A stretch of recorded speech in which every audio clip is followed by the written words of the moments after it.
Let's drop the green flag on this episode of the Talent Tank Podcast with your host, Wyatt Pemberton, bringing you the best, fastest, most knowledgeable personalities in ULTRA4 and off-road racing.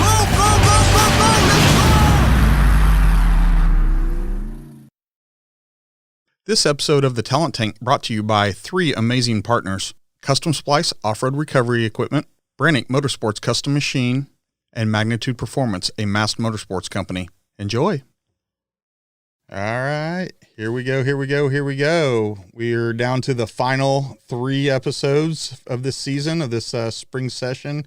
Then I'm going to take it off for the summer. I think we've got a couple little cool ideas cooking and kicking back and forth with a couple of guys about some stuff that might happen over the summer. But by and large, the big episodes, these big interviews with guys like we have on today, Nick Nelson, they will return this fall. In August. All right, you dialed in, you turned on your streaming, you want to hear about Nick Nelson. Nick, got you on the horn. What's up, Nick? How are you? I'm good, man. How are you doing, brother? Well, first, thank you so much for agreeing to be on the Talent Tank.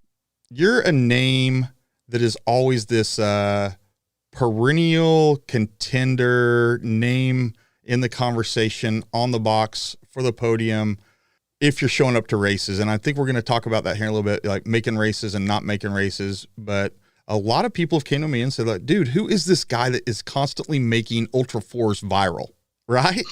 All right. You're like the king of big air. You're one of the guys. I mean, don't get me wrong. Dave Cole put ULTRA4 on the map. You know, guys like Shannon Campbell put ULTRA4 on the map. But when you look at the social media game today and what videos are going viral as far as ULTRA4s, they tend to be Nick Nelson. I mean, Lauren has his stuff. You know, there's some Slauson stuff. There's, you know, I don't want to downplay anybody. Miller has some good stuff. You know, Will Gentile puts out some amazing stuff for everybody. But yours is usually like cell phone videos of Potato Salad Hill in Moab and you doing a step down at, what, 60? Yeah, actually, well, Will actually was there with us for that one. So that was cool. And we've worked with Will really since probably 2010, you know, when we were first at Hammers. I think we did our first little mini shoot with Will. So we've all kind of been around the, you know, this whole game since it was in its infancy, I guess you'd say. And then Pismo, I saw an amazing video. Was that just this past spring or so, past fall? It feels like in the last 12 months, maybe COVID is drawn that out so much, but Pismo, was it Huckfest? Was that what was going on? That's the, so, you know, got some buddies in the Terra Crew group, and that, you know, Wilkey and Darren Parsons and all those guys that get out there and usually are putting out this content and stuff. And I've met those guys at events, and we've been out, you know, kind of talking, and we've always, every time we got together, it's like, hey, we want to go out and do something and jump some stuff and have a good time. And so Darren reached out to me and was like, hey man, we're going to do this Terra takeover in Pismo.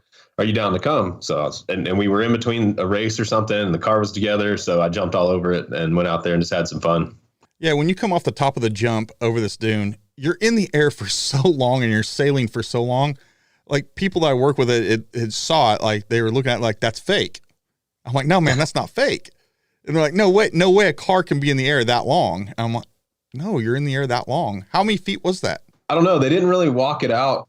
It's a really weird hit. It's really big. And so the speed is a huge factor there, because it's really flat, and then there's a perfect landing that's got, you know, you got the downslope, so it takes the load off the car, but it's about a truck and a half long. So you have this sweet spot that's a truck and a half, and after that you land in the flats. And you got all of the flat, right? I got the flat once. Yeah, I found all of it. I think I'm a little bit shorter because of it still. Now, I even recently saw a video. I was going back and playing back some stuff about you, just to get mentally right about sitting down with you. And it was you and Lauren doing a gap jump, and man, Lauren killed this gap jump. I mean, it looked good. And then you're come behind him and you're easily going maybe 30 miles an hour faster, and absolutely almost take out his back bumper, like as you are jumping down behind him. And I'm like, well, that's Nick. Yep. Yeah, we were trying to kind of put on a good show, and it's a really weird track. So we kept trying to get together, and it's I'm like, we got a part in the corner, so I'm trying to play catch up. So just pour it on and see what it'll do. All right. So I got a question here. I've not been around you in the last couple of years in person and seen this beard. What's going on with this big old beard you got going? I don't know, man. It's always been around. I kind of kept it short for years, and then over the last 2 years or so, probably kind of went a little longer. And then when COVID started, my girl was in there, and she's like, "Hey, have you ever, like, how long can you make it?" I said, well, never tried. So we just let it go for the last month and a half or two or whatever it is, and ran it on out a little bit just for fun. And now you're getting into you've been in construction for a handful of years, starting up a kind of a new business in the construction side of the world there in Las Vegas. Is that helping you get jobs? I mean, does the beard help the credibility? I don't know. That's probably 50-50. Some people, you got the people who are super clean shaven and dressed to the nines all the time. And then you have us rednecks showing up with beards, and we carry guns, and we're dirty. And so I'm sure, but there's people that trust you probably because you're real. And then you probably have some people who would, they would prefer the GQ guy who shows up with in his Mercedes, dressed up, but we haven't had any problems. And you're one of those guys, you can pull off both those looks. That's what's cool. We got to do it all sometimes, huh? So you said something, and I brought it up too, COVID and what's going on today and the limitations and things are now, I'm sitting here in Houston, Texas, and our county judge, she's continued to extend the stay-at-home orders. But if you go out in the morning commute, this town is back open. Texas is back open. Everyone's back at work for the most part. Businesses are open. I know some of the bars are open. I don't know if the clubs are open. But everything's kind of back to it here in South Texas. What's Vegas like? And what's your world like? Man, my fab shop is private. It's really, it's at a house. It's at the house. It's behind the gates. There's nobody that comes in there and out of there. It's all just word of mouth. People that I know, friends, people in the race industry. We had Hartman down here tuning last week, doing shocks. And so that stuff really isn't affected. It's because no one even really knows you're there. Construction didn't stop either. So really in my world, nothing stopped. We did, like you said, we had no traffic. I could go across town in 25 minutes. And now it's not the case. I mean, now you're sitting on the freeway again, parked on the way. If you try to leave at 6 o'clock, you're going to sit in the parking lot. Yeah, that's exactly how it is here. The bars are closed. We've been able to have breakfast at our breakfast spot, me and some business partners and some friends. We've got that back open. We've had some dinners here, but they're really spaced out, and they're doing some, appointment only or, reservation only, social distancing and the whole 9 yards, keeping tables closing, moving tables out and separating them. So at least we're getting back to being able to do some stuff, but they have the casinos locked down, which means the bars are locked down. So I don't know. Sisolak's kind of jumping on that California, Oregon type deal. So we'll see how that goes. I mean, obviously killing travel,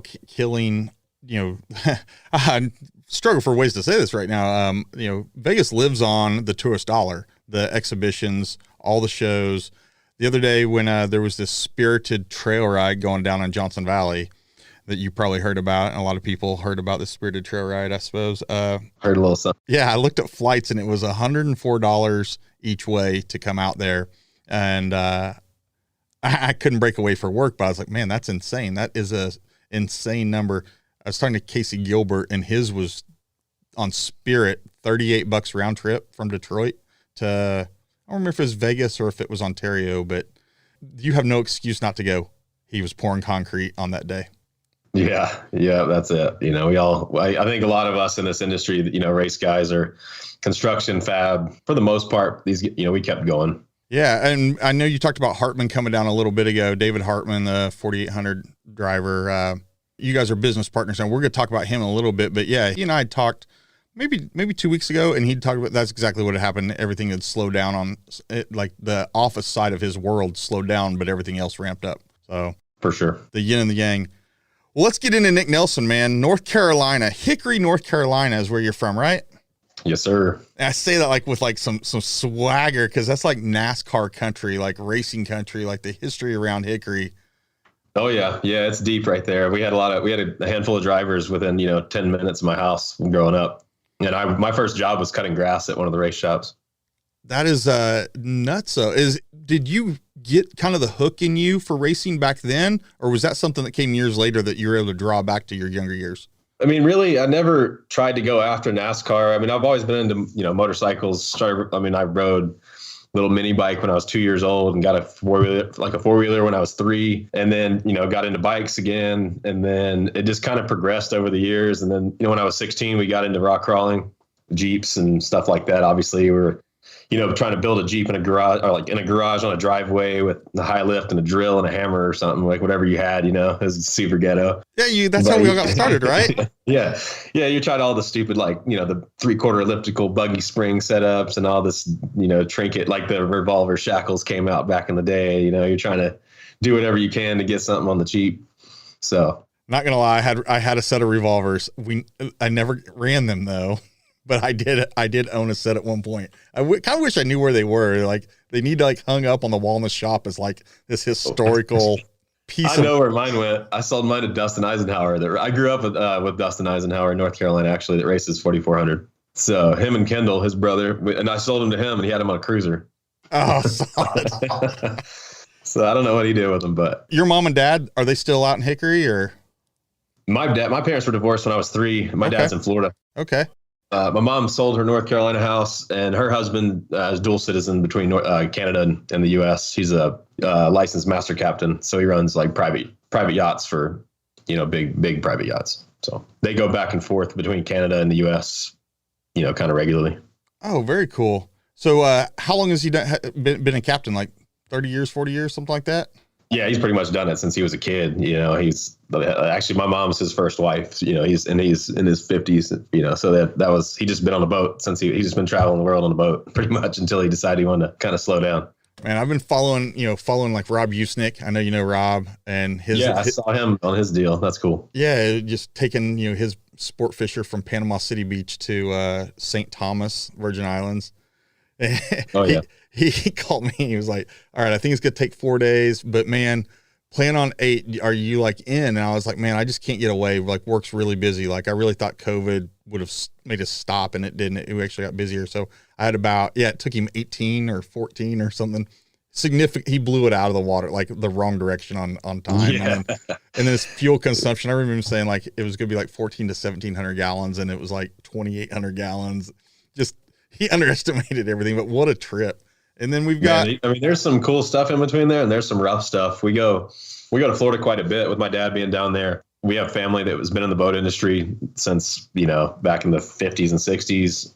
So we've been sport fishing and doing all that stuff. And, Sean Stroud, who's a UTV guy, was a good buddy of mine, and we kind of partnered up, and I keep all his race stuff out here. So we go back and forth between here and Fort Lauderdale and go fishing. And so, yeah, there's some rough water out where he was headed. So we have a good time out there on the boats though. Man, I don't lose my number. You need to hit me up for that, because I've really grown accustomed to liking the water here in the last 5-10 years. Love it For sure. And then we've got Eric Camo Linker. He's now somehow developed his way into a boat Uber driver, like taking big yachts from point A to point B for folks. I've been following his stuff. That's just, it seems like what a great adventure. I don't think I could commit 40 years to it like your stepfather, but I think I dedicate a couple trips. Well, he's learned some lessons along the way for sure. He's very smart about things. So, hurricane season comes, that boat's in dry dock for the yearly upgrades. That's not in the water. I mean, and it's 100 and something foot yacht, depending on which one he's on at the time. So these are big yachts coming out of the water, but he makes sure that they come out at the best time of the year so that they're safe and they don't want to be out in the water during those times. Awesome. Your grandfather, who actually ended up getting you guys in Hickory, how at least I know that you ended up in Hickory.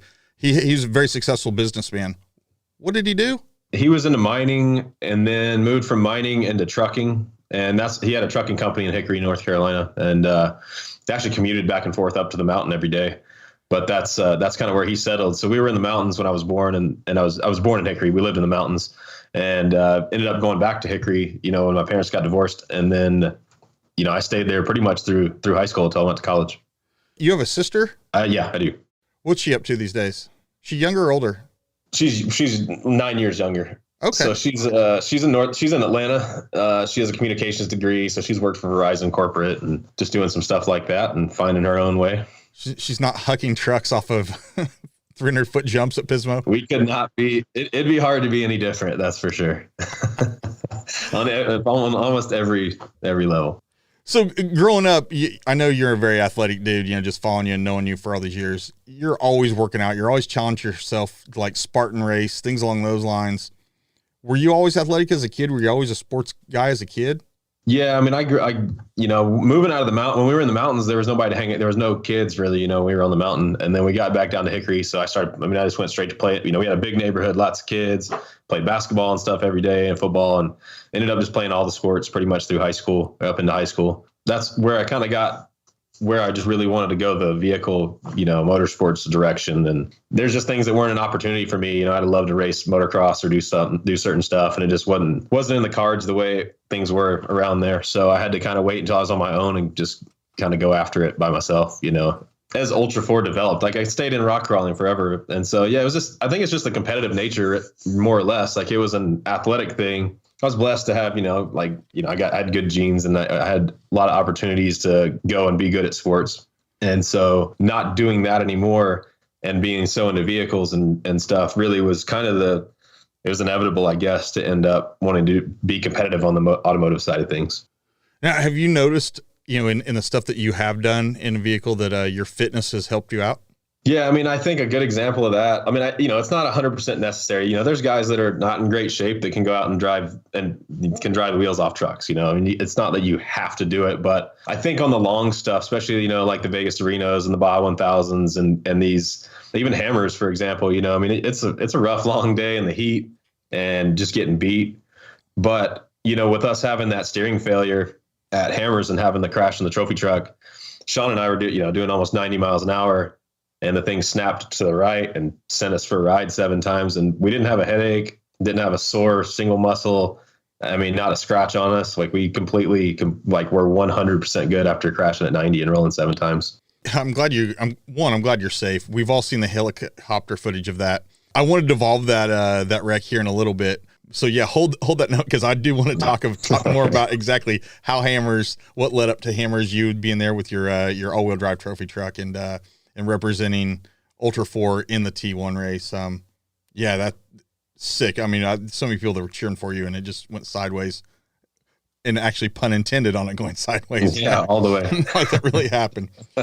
So, man, you get out of high school over there in Hickory. Small high school? Is that why you played all the sports? Small town? I don't know how big Hickory is. No, I mean, I kind of started backing out of it really in high school, because that's where I was kind of ready. I was ready to do something different, and really always wanted to kind of, if I had a choice, I would have rode motorcycles every day and done nothing else. So once I was able to, get a car and start doing stuff and working on stuff, that really kind of transitioned towards automotive in high school. So that was kind of the phase and the change there. What was your first car? I had a Volkswagen Jetta. Okay. That was it. Yeah, that was always, I couldn't, I mean, if I had my choice, I would have had a diesel truck. Like at the time, the Power Strokes had just come out and they were new, and diesels were starting to be different and kind of faster and, cool. But I mean, there was no way I was getting, a $40,000 truck in high school. So and everybody was into Hondas and the lowrider trucks and all that stuff. And I really just didn't want a 4-cylinder car. And so that was how I ended up with a 6-cylinder in that thing. And we ended up putting a full body kit on it, and it won Best of Show, and they had air ride and all kinds of other stuff on it. It was just totally the whole other direction. Man, I know you can't leave well enough alone. Nothing stays stock ever. They had race seats and everything, and actually that thing saved me, because I mean they're super safe cars. And I was going to my girlfriend's house at the time, and I was going to get food, and I pulled out of our house and looked down to put the airbags down, and two high school kids were racing each other in stock. I mean, one was in an S10, one was in a Jeep, and they were doing 80.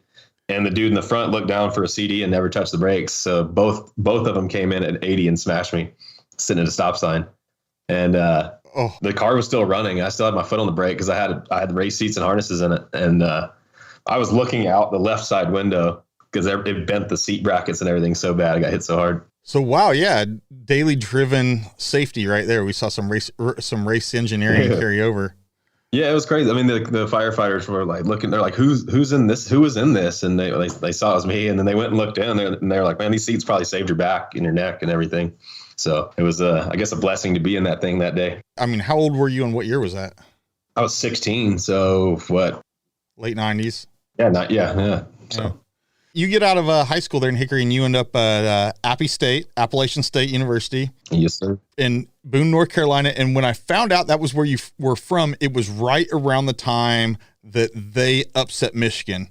And I will tell you, that I'm sure that story is still told in Appalachian State, but I remember being in my house. It was my first house with my wife. We didn't have kids yet, and having it go down. And I think Sports Illustrated I think it's still the biggest blowout upset ever in history. Is that about right? It was crazy. I got back to they make you stay in a dorm for the first semester, and I couldn't move out yet. So I was in the dorm, which was actually in the parking lot of the football stadium. And so I saw what was going on TV. So I just opened the window and watched it happen. And then they tore the goalpost down and ran around through town. I mean, there was like thousands of people running through town with the goalpost. It was pretty crazy. Yeah, I remember the chancellor or whatever, the head of Appalachian State, like him saying, like they delivered like some of the goalposts to his house. They're like, yeah, let him in, let him celebrate. They went down like the main 5-lane highway with it, and then back up around town, down Main Street where the bars are, and it ended up in campus like at the end of the day. Because Michigan was ranked number 5 in the country at that point in time, and they'd scheduled this FCS, like the Division 2 guys to, you guys were a pad, right? For sure. Appalachian State was supposed to be this filler, easy, this gimme game. Vegas didn't even have odds on it. That's what I remember, like sticking in my head. You couldn't have even gone and bet on Appalachian State for that game because the odds were so blown out. There was no market on it. And being that now you're in Vegas, it's funny. But then Michigan had paid Appalachian State $400,000 for that game in 2000. I think that was 7. I believe it was 7. It might have been 8, but somewhere in there. Yeah, it was funny, man. And it's even in the longest yard with Adam Sandler, they even make the joke that they schedule a team like App State so that they can get that first win of the year, right? Just to make sure you got it. So yeah. So how was it going to college? What was the college decision to go to Appalachian State when was it local to here? It's 1 hour drive or so. Was that it, or follow a girl there? Or was there a certain program you went up there for? No, well, it was a business school. My mom went there. It was more that I really didn't know what I wanted to do, so I just went for general business management. I really wasn't ready to make that choice. You're battling what you're told you're supposed to do versus like what you want to do, and you're trying to find that, and it just wasn't there yet. So I just went through the motions and tried to figure it out while I was there. It just kind of was more or less you get good grades, you go to school, you go to college, you do your thing, you get a job. I was just trying to follow the program, I guess, more than anything at the moment. No, I'm fully there, completely there with you on, and I followed the exact same path. And it was, let me preface it this way. Nick, do you know what you want to do today? I try to figure it out every day still. When I grow up one day, I'll let you know, man. We'll figure that out together. Yeah, you don't grow up as a kid like thinking, hey, I want to do this or I want to do that. Sure, yeah, a race car driver is absolutely one. I think you're living out some of that. I've got to live out some of that. There's definitely that is in there, but it's like, did I want to wake up and bid pipeline and build pipelines every day or trade electricity or whatever? Yeah. No, I didn't even know those existed. Those jobs didn't exist. That not in a kid's head. I mean, I was into rock crawl. I didn't have my stepdad at the time. He was an attorney. We didn't own welders. We didn't have anything. Like I said, I built my Jeep with a grinder and a drill and whatever. I had to have. I actually put it all together and had it all bolted together and ready, and had to have somebody come bring a welding truck and weld it for me because we didn't have any of that. So while I was in business school, I even took night class. I went over to the night class and signed up for a welding class so I could go make my own stuff and use the welders. And while I was in college. And that's where I was going to ask you here in a little bit, like, how did that happen? Like, how did you jump to where you're at today?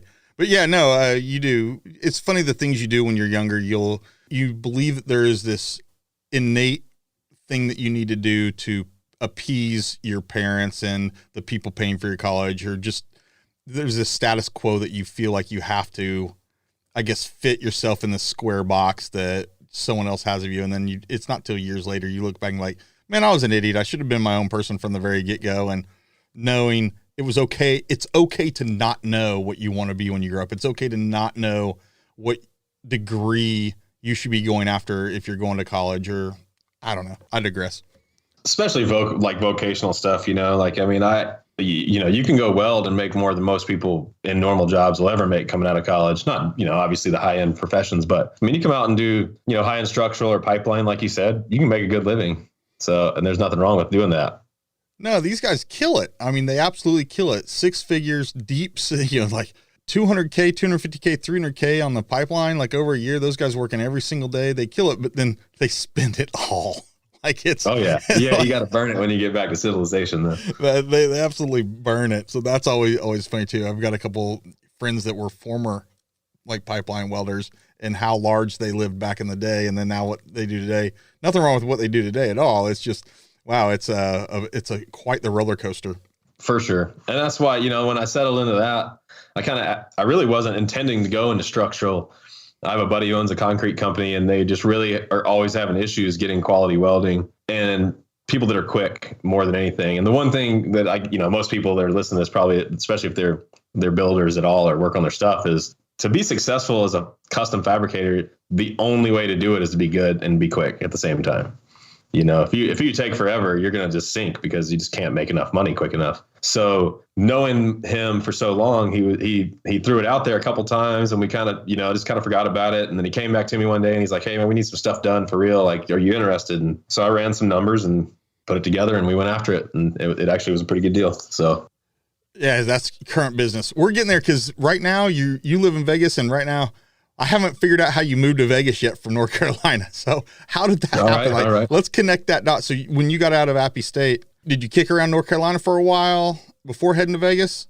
No, I was, I had like jobs and did, whatever. I mean, I always worked, even when I used to get dropped off before I could drive. I still had jobs and worked when I was in high school, and then had jobs at like, tire and oil changing and stuff when I was 16, 17, worked your way up, just trying to be around cars really more than anything. When I left there, I left App State like about a semester early, and because I knew I wasn't going to sit at a desk, and the only way I thought I could maybe make a change was to go to some kind of vocational school, and I ended up going to Wyatt in Wyoming for a year. Oh, awesome!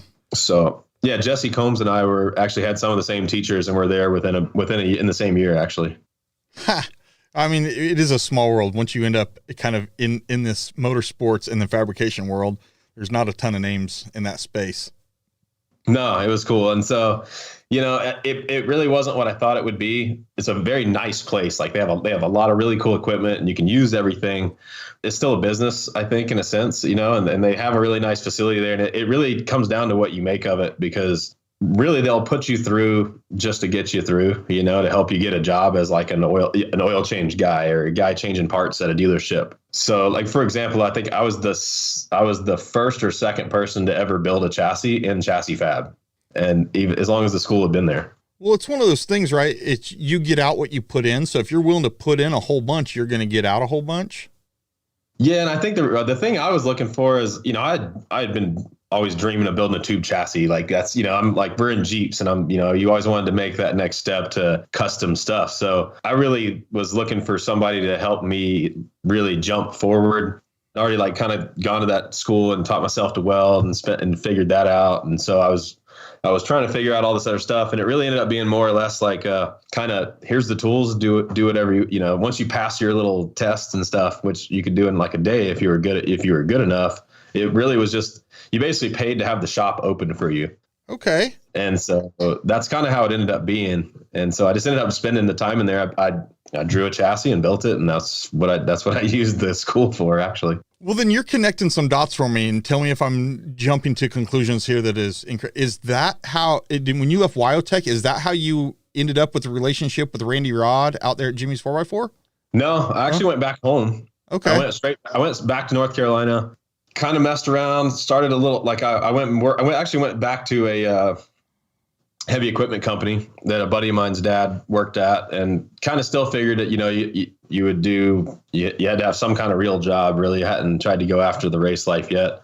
He was high up in the company. It was privately owned company. So I figured I would go learn all the equipment. I was a welder. They hired me as their welder too. So I did all their fab work, which was, I'd have manufacturers come in and we would do fixes on their equipments, and I would build the stuff with their engineers and stuff like that. And so I got to do some kind of cool stuff with big crane companies and stuff like that. But at the end of the day, it wasn't what I wanted to do either.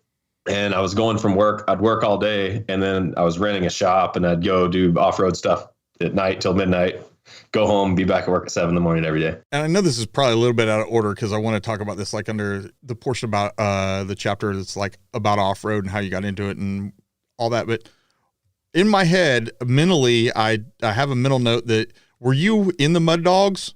So the Mud Dogs are like really close by. And so you had like the Big Dixie Bogger guys, which was the group I was in. Okay. And the Mud Dogs. And so we had, all of us kind of went and volunteered at the time. And one of the guys, one of the families had a farm. And so they had quite a bit of land, and the guys were all in the crawl. That was who we all wheeled with. And so everybody went and built all these trails, and they were pretty cool. And then the Mud Dogs had the Devil's Playground.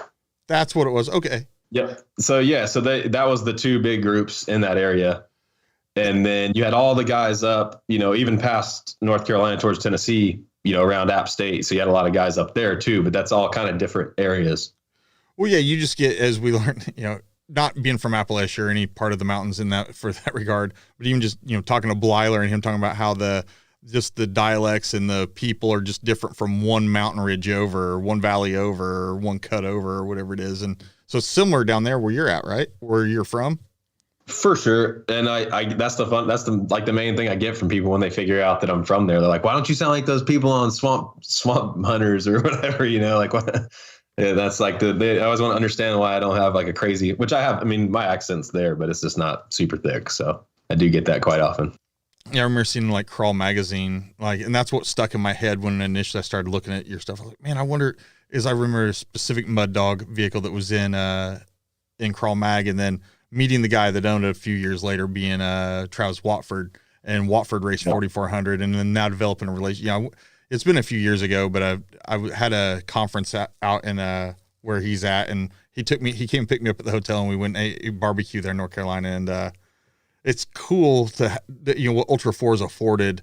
I'm sure you as myself, the ability, the people that we've met and know from all over the world, and the ability to fly into somebody's airport, have a meeting, and some other stuff, and be like, call them and be like, hey, you want to go have some beers?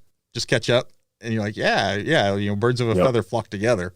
Yeah, I've met some super, super cool people. So many actually, over the years just from racing, and that's people. And then I've reconnected. Like I ran into Dustin Eisenhower in Moab one day on Thanksgiving. I could hear his accent. Actually, we were looking for Suicide Hill, and we shut the buggies off, and I hear this dude yelling, and I'm like, I know that guy. And I drive around the corner, it's Dustin sitting there in his Land Cruiser. So, we like ended up hanging back out again, because we're all out here. And then you end up meeting, like you said, all these people, even if you didn't know them, even like, Travis. I didn't know Travis at the time really so well, but then, running into him out here with ULTRA4 and King of the Hammers and stuff. So there's a lot of guys that you end up coming together with, like you said, because it's just a common denominator. Right. Stay tuned. Your talent tank isn't full yet. Since 2007, Custom Splice has been the go-to supplier for tactical on- and off-road vehicle recovery equipment. Custom Splice owner Todd Stauffer saw a market where demands for absolutely the safest solutions to vehicle recovery were not being met. Since then, Custom Splice has taken on numerous safety and recovery projects, solving deficiencies in recovery gear for individuals and companies worldwide. What started with synthetic ropes has led to Custom Splice's expansive inventory of not just ropes in countless colors and diameters, but an expansive product line of hooks, fairleads, specialty thimbles, chafe guards, to name a few. Plus the fabrication of Custom Splice's newest addition, recovery rings. Not to be forgotten, don't miss grabbing some Custom Splice soft shackles with your next order, which are also available in many sizes and colors. Even though Custom Splice is a small business in America's heartland of Kansas, you can find Custom Splice employees shipping their products globally on a daily basis. Let's support this small business that supports our community and the talent tank. Give Todd and his crew at Custom Splice a call at 785-856-1844 or go to the web at customsplice.com before you get stuck without a Custom Splice solution. Now, back to the show.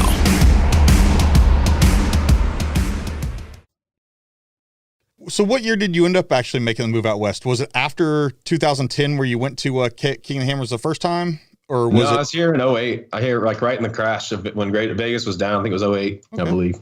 And today you just live, you got a girlfriend and a couple dogs. Today? Yeah. Yeah, that's it. Just got the big dogs here and just doing life, man. Just trying to hang in there. All right. So I follow on your Instagram. You were fully into some serious shooting. I want to get that out of the way before we get into some off-road stuff, but all right. Dude, like you've got a couple 50 BMGs. Right? I see like you're like $7, $7, just throwing it down the range. I'd never shoulder fired a 50, and I was like, I was gonna put one round in it, and my buddy's standing there, and he's like, "Dude, if you're gonna do it, fill it up. Like you gotta do it right." So I shot you. If you can see, I shot the first one just to see what it was like, and it was nothing. So I just let it eat. I figured I had to go ahead and let it go. Which is perfect. Like once you know who Nick is, you're like, and you see, you're like, oh yeah, you knew that was going to happen as soon as you shouldered it. Like it was going to be. So I saw it. I was like, man, that is insane. So being able to shoot there, you guys can. I mean, it's almost like the country. You can go out to the desert and fire off, right? Yeah, I mean, I think the biggest misconception of Vegas is that it's like this, we all live on the strip and, that's it. And we go to bars or clubs all the time. And really there's a lot of like, Rob Mack lives here and you have all these racers that live here. It's kind of a big central hub and there's so many trails and so many places to hike and shoot and climb and there's lakes and Havasu and all this stuff. We have so much stuff right here that we never go to the strip. We're always we take the dogs, go hiking, go shooting in the afternoon. We can go shooting and be home in 2 hours. And it's just it's actually a pretty cool place to live once you get away from the city. Well, yeah, I mean, I've had friends that live there that said, I don't even realize the strip exists unless I go down there. Like you can live in Vegas and not have to worry about the casinos at all or any of that. Like life goes on. It's still a busy town. Yeah, just drive by it. There you go. Unless like family or some good friends are here or for a reason or SEMA, I don't go to the strip. That's the only way. How have you acclimated to the god awful heat in the summer? You never get used to it. It's terrible. No, it's horrible. Especially like being on the job site, that was really the hardest part of the welding game was, it's 120 degrees and you got to spend 10 hours wearing leathers, standing in boots and 120 degree with the wind blowing 40. So it just feels like there's like a fire blowing on you. When it got that hot, the first couple of days, I got sick physically, by the end of the day. And so I started because I was just pounding water and you just could not get enough water. You couldn't hydrate. So I started mixing in like the BCAAs, for hydration. And I would alternate back and forth. And that was like how I got it under control was that, because otherwise you just lose all your water. Yeah, I still struggle with that today. I mean, Houston, we're already in the 90s. We had some 95-degree days the last couple of days, and I overheated once, and I don't know, I was around 30 years old. I just can't do heat anymore, man. I get outside. If it's over 90, I'm done. Like, I can't hardly do shit. I got a pool and a day bed, like you have at the casino. You can sit out by the pool, get wet, lay on the day bed, and relax. That's how you beat it. That's how you beat it. Yep. Hey, so you mentioned lake time. You mentioned Lake Havasu. You and David Hartman have gotten into some little mini boat stuff. Yeah, we've been playing with the little death boats a little bit, having some fun, doing something a little different. And so you just recently got in some lake time in one of those. How was early lake season down there in one of those little things? Before we're going to talk about building them here in a little bit, but yeah, I mean, the first time we took it out was up in Colorado during the lockdown. We were up in Colorado playing around on the river, and we had a blast. Actually, it was cold still. So it was rough up there because it wasn't ready yet. But Havasu already, we were there last week or 2 weeks ago, and it's already 100 degrees like it is here. We've touched 100 in Vegas already. So it was actually super, super nice. I mean, and it's already busy too. The boat ramp was so busy. It was closed, I think, by 8:30 a.m. It was already at max capacity. And so they shut it down. So, I mean, it was wide open, like spring break wide open already. Well, awesome. No, I'm very excited to talk about those because I have so many questions, and I've texted David Hartman about that. A bunch of them just because they look like fun little boats to have. So I'm going to dig in your head in that here a little bit. All right. So yeah, man. So today your business, your day to day, surprisingly, and this shouldn't come as any surprise to some people, but I know it will come as a surprise to some people, but you do all your own fab work. I mean, based on this interview, it's obvious you do, but I think there's this misconception via pirate and via social media and via you as just a race celebrity that somebody else did your fab work, mainly Jimmy's. And I know from history, like you're building a new car. I know you go out to Cortez and you live off somebody's couch for 2 months while you build your car. Is that about right? Yeah. Actually, I guess you kind of asked about Randy and how that happened. And really, I'd seen, his ads in Crawl or whatever, for the one piece hoods. And I was wanting to build a buggy, and I'd never met Randy, and a good buddy of mine here in Vegas grew up with him in Cortez. He's a crane operator here in Vegas. And so we were talking about building the new buggy, building the buggy to go race King of the Hammers. And he's like, yeah. And I told him about the hood, and he's like, well, I grew up with that guy. I know him real well. So that's how we ended up at Hammers in 2010 or 2009, maybe 9. Was that the year that Lauren won? Was it 9? Jason Shearer won 9. Lauren won 10. Okay, Yeah. so we went in 10 and we pitted for Lauren and Derek and all those guys because we just went out just to kind of get a grasp on things. And that's when I met Randy. And so we dumped fuel for Lauren and Derek and fixed Derek's injector. And I think Lauren ended up beating Derek by 20 seconds or something crazy. So it was like this crazy experience the first time I was there. Derek had said that was his time to win. Like he talked about everything he did that equaled him not winning. Like it was his race to lose and he did all the things to lose it, and how frustrated he was about that. It was such a different game back then, it was just so different. And so after those guys did so well, I kind of saw that Jimmy's would kind of, there would be a way better opportunity kind of being associated with somebody that has a name in the sport, because I was coming from zero and I was building a car in my garage and the chassis was already done. So I was talking to Randy and I called him after when we got home and told him what I was doing. And I was like, hey, I got this chassis. It's already done. But if you want to do something together, I'll buy a chassis from you and I'll sell this one. And I already had somebody that wanted it. So I offloaded it, got a chassis from him, had him build his first 1 3/4 chassis because they had never done anything over 1.5 inches yet. He ended up, so they sent me a bare chassis and I built it out and then raced it, I think twice. We won Blue Water. After Blue Water, I ran Hammers for the first time in 11, and I actually we had a really good run and got into 3rd place, lost a drive shaft, and ended up finishing 20th. And after Randy saw us go from 50th to 3rd in the first lap, he's like, all right, this guy can do something. So I had zero help before that. I think Bulldog Winch was the only guy that gave me anything for that race. So, that was the one thing that I had going to Hammers. All right. This is starting to add on. I'm starting to peel back the layers of the Nick Nelson onion and all the stuff I didn't know about you. Kind of I knew enough to not know. So So that car that you took that year, that Jimmy's car, you ran Blue Water in it. Now, how many more times did you run Blue Water in that car or maybe a different car?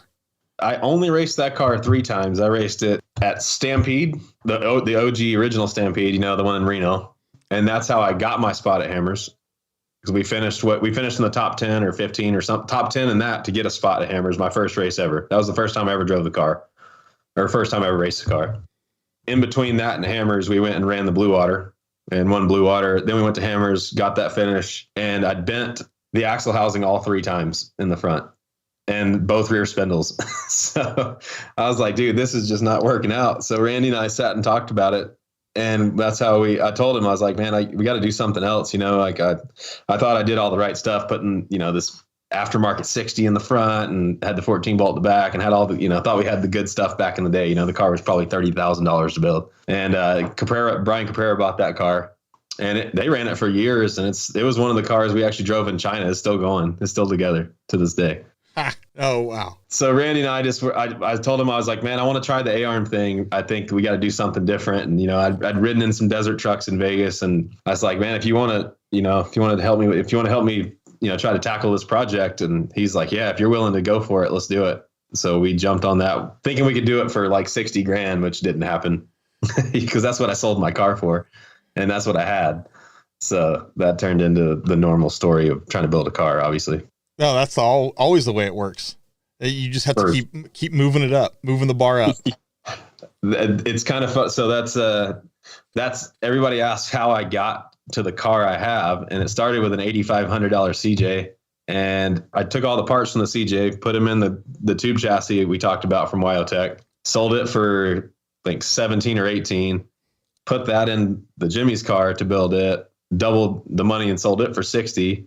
And then took all that money to build the IFS car and then sold that car to build the next car. And so I just kept parlaying the money from each car into the next car until I got where we are today. Well, and then there for a while, you had 2 cars in the shop, right? You had the big car and your all-wheel drive trophy truck. Yeah, the truck, that's a whole long story in itself. And if we can go into that if you want to. We're going to get there. I got to save that for later. I got to save a nugget for down the road. I'm going to pull you back to work today. Your own fab work, you're doing prep work. I know you prep all your own cars, all your own prep. And then I think in the past you've prepped for some other people like Joe DeLucci and some guys, right? Yeah, we've done stuff. Joe's a good buddy of mine, and so we've done quite a bit of stuff for them. We rebuilt all the suspension on their Brenthel truck they had. We changed everything up on it, built new axle housings, kind of redid everything on that. And we've done some racing together in Mexico for the 1,000 and some other just for fun stuff down around San Felipe. Had a good time down there for sure. So how did you get into construction? Is it Northrop? Is it Blanton? Is it some guys you knew in Vegas? I mean, how did you get, because you going from fab work to doing some construction stuff now and now doing structural steel. What's the connection there? And how did all that come to be? Well, I mean, I grew up, I guess my dad he's owned restaurants, and I mean, even they had a hotel when I was born, like a small mountain hotel. And that went into, but he's always built everything himself and always been in construction. And so, and a lot of my family, majority of that my dad's side of the family has been in construction, which he still is to this day. He does hurricane tie down systems in Florida on new builds and stuff like that. So he's been in it his whole life. And like that whole side of the family I grew up with they do a lot of like Scottish style, all stone and timber and iron, like old, castle looking houses in the East Coast in the mountains. Oh, so you had a very deep pool of knowledge to draw from. Yeah, it was definitely, it didn't just come from nothing. I grew up in it when I was 2 years old. I think we built Nick's restaurant. My dad built Nick's restaurant when I was a kid in the mountains. And so I had my little tool belt and my cowboy boots running around, probably breaking things or doing something. But I mean, I kind of grew up in the middle of it. I got you now. So I'm connecting dots, man. You're doing a very good job of connecting dots between Wyotech and structural and doing equipment repairs back in North Carolina, and then finally making that decide. I mean, what was the deciding factor to say I'm pulling up? Because this is a big move, right? You're living in North Carolina. You're from there. What happened? What was the catalyst to say I'm going to move all the way to Las Vegas? Even at Wyatt, I'd always wanted to go to SEMA originally back in the day, and because they still do the rock crawling at SEMA and everything. And so that was like a big deal when they had was it U-Rock or whoever was putting it on back in the day? They had it right there where now it's like Vaughn drifting and doing all that. That was a badass man-made rock crawling course. And so when I was out here in Wyoming, it was my first chance to came down, saw SEMA, really wanted to do it more. And then when I was at home kind of working, building rock crawlers and hanging out, and had a little business, tried to do a little business there. I was 21 years old trying to open a fab business while I was also working as, on heavy equipment at the same time, doing the candle at both ends thing. And it kind of just got to that point where we tried to put on a race, and I tried to partner with a guy to kind of help grow it to a real business. And none of it really worked. And we put on this race and back in the mountains or back in the woods in North Carolina. And it was a cool deal, but it was kind of like a time trial thing more than anything. It really wasn't racing. So it really I didn't feel like it was going to go anywhere being there. So it was kind of that opportunity where it's like, all right, if I'm going to do it, I'm not tied to anything. Now's the time to do it. So, yep, I'd come out to SEMA again and was like, yeah, like this is the place. It's in the middle of everything. You have the hammers out here. That was just starting to happen.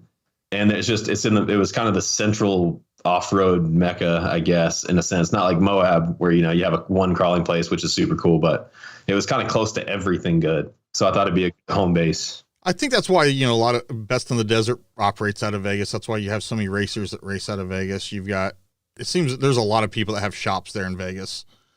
Yeah, I mean, there's some huge teams out of here. You have Baldwin and the Herbst guys. I mean, there are other shops in California, but they have shops here, and McCacherin and all these big guys. There's some rock crawler people here that have kind of come and gone over the years, but there's always still that following in this area. And Hammers is less than 4 hours from my door. I can be in San Felipe in 8 hours and Ensenada in 7, and you can do whatever you want, or you can be in Colorado wheeling or Utah wheeling in a couple hours too. So it's hard to beat. You're making a very good argument right now, except for this whole summer heat thing. That's the crux of if you can get through the unbearable 120 degrees. I mean, I can sit in my kitchen, turn the oven on to 425 and just open the door and sit there. And it feels roughly the same as walking on the strip. Yeah. You got to put a fan inside of it though. Yeah. So you get the heat blowing on you. Make sure you're there. Dry out everything on your eyelids need to even be dried out. That's like how bad it is. It's rough, man. I won't argue with you for sure. So you end up as you're parlaying cars. I know this story, and actually you're probably going to tell me at some point, you're like, all right, Wyatt, you have to edit that one out. You end up on Nitto tires. Yep. That was kind of that thing, so, I made the jump to Randy at Jimmy's, and once he saw that I could drive, he got behind me, and he was the only dude that did. Like, I had zero help. Like I said, I have to say it, like, it was so funny that Bulldog helped me out with the winch, because it was kind of like that. It's such a small thing, but it was like the very first piece you got, and you're super stoked about it, And then when I got with Randy put me together with Radflow and Glenn, and we had a good relationship, and it was awesome. We won the championship with those guys. And that same time, Randy, I didn't have tires because I was paying for BFGs for crawlers, and I didn't even go home with 4 good tires after Hammers with sticky crawlers on. I finished the race and then walked out the next morning and had another flat or two, and had no extra spares. So once we had sold that car and got the IFS car started, Randy knew. He's like, all right, he just worked the deal with Nitto for them for Cotton and Lauren and Derek, and I still really was just starting to scratch the surface and people to figure out I was even there. And Randy went out on a limb and gave me like 8 tires that were off his contract, and they lost it when they saw my car. Full nuclear meltdown. Yeah, it was Chernobyl. Like, it was bad. And so the story I was told was you were in Cortez, the picture surfaced on the internet of your new car on Nitto's, and you basically had to jump in a truck and drive to LA and sign some contracts like same day or something. Is that too far off? Close. I could get used tires here easy. So really, even when I ran that Stampede race, I didn't even have crawlers. I couldn't afford them. So I bought used tires for my buddy on a trophy truck team and had KR desert tires on the car. So we were racing on desert trophy truck takeoffs that were used. And we just ponied up and bought 6 crawlers for Hammers that year. I had a bunch of those cheap takeoffs. So I built the car on KRs, the desert tire BFGs. So no one had seen it yet. We showed up at the lake bed, and since Randy and I had talked about it, and he was going to give me the 8 tires or whatever, we already had Nitto on the fenders to help ease the pain or whatever was going to happen. Right. And that's when they melted down and they found out. So they told me I couldn't even get in my car. Like, they had to have a contract signed. They decided to let me run them.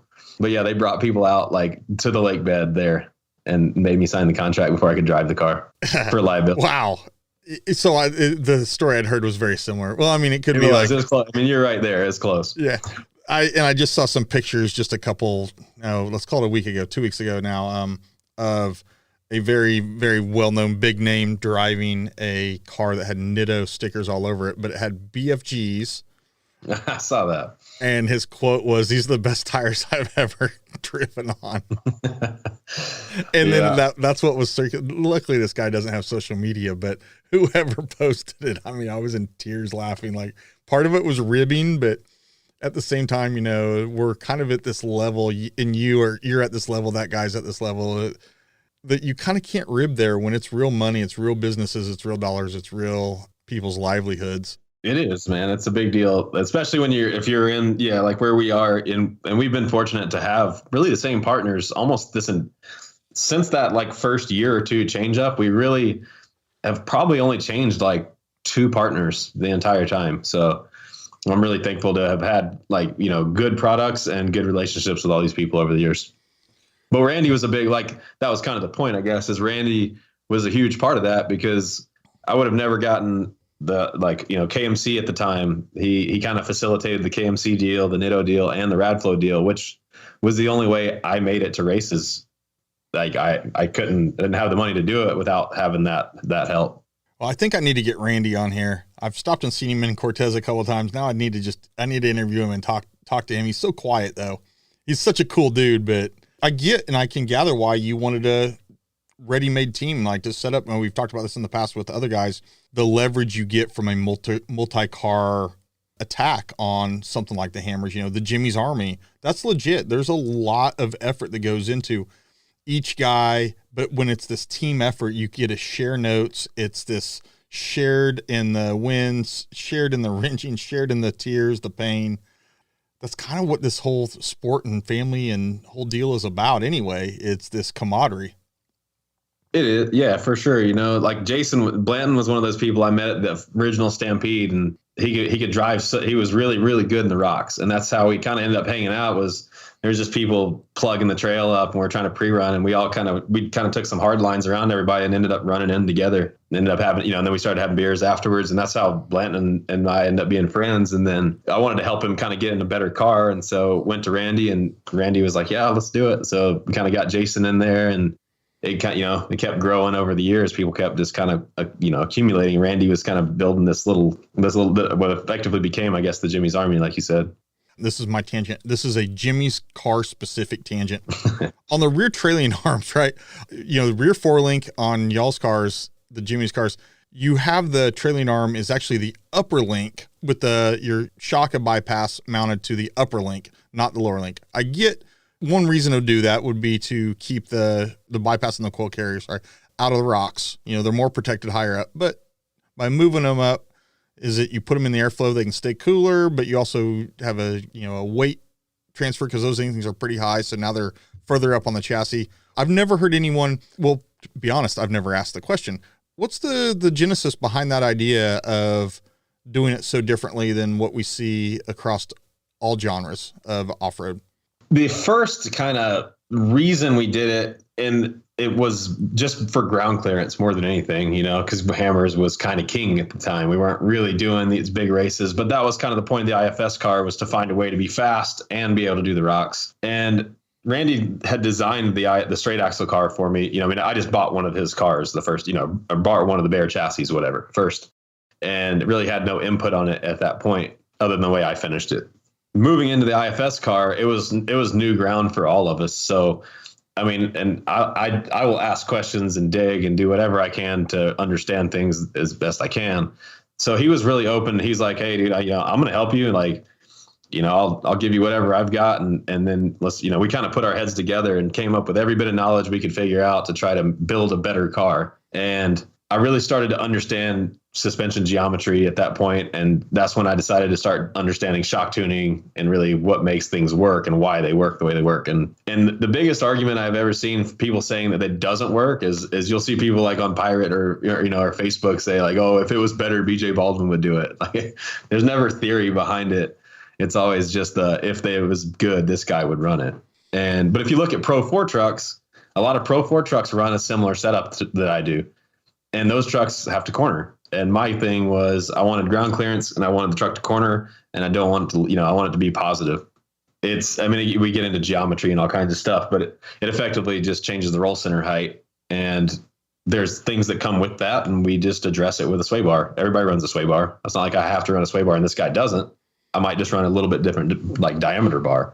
But, that car, all my cars, if you go back and look through all the pictures, when somebody talks bad on it, I'm like, find a picture of my car getting out of shape. They usually handle really, really well. It's kind of ridiculous, and that's how well they sail.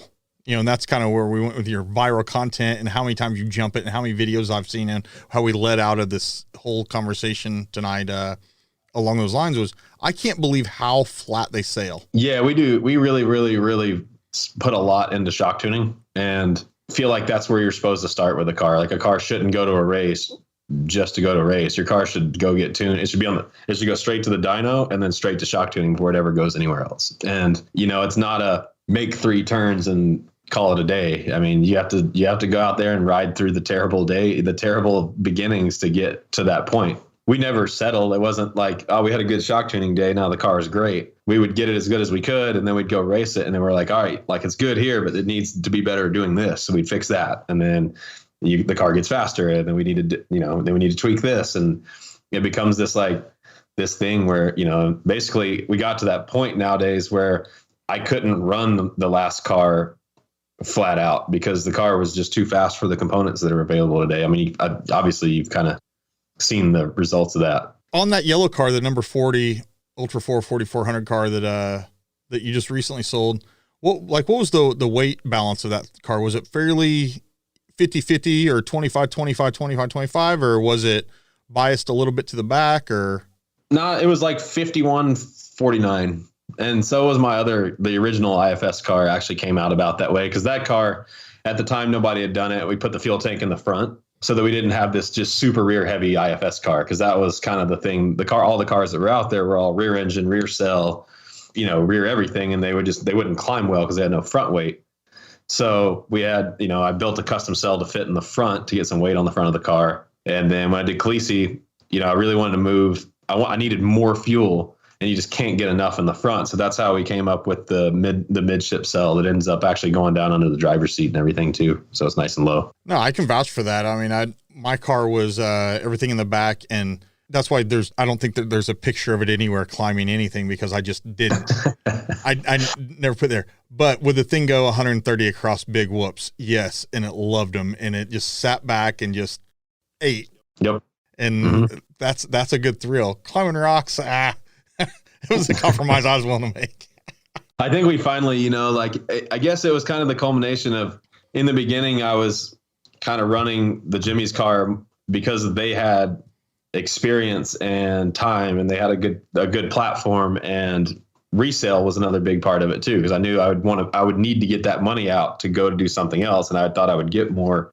And then Randy and I ended up becoming such good friends, and then it was nice to be able to kind of turn the table and actually bring him technology and help him advance his product by helping him with all the suspension geometry and giving them better ideas and ways to make things kind of progress, and Lauren does the same thing, and kind of, we all kind of put our 2 cents in and try to come up with the best possible outcome at the end of the day. Well, I think you hinted at like value in the race car at the end of the day, at the end of the year, at the end of the season. We see it in go-karts and in kart racing, where a cart that is 1 year old is actually more valuable than a cart that's brand new.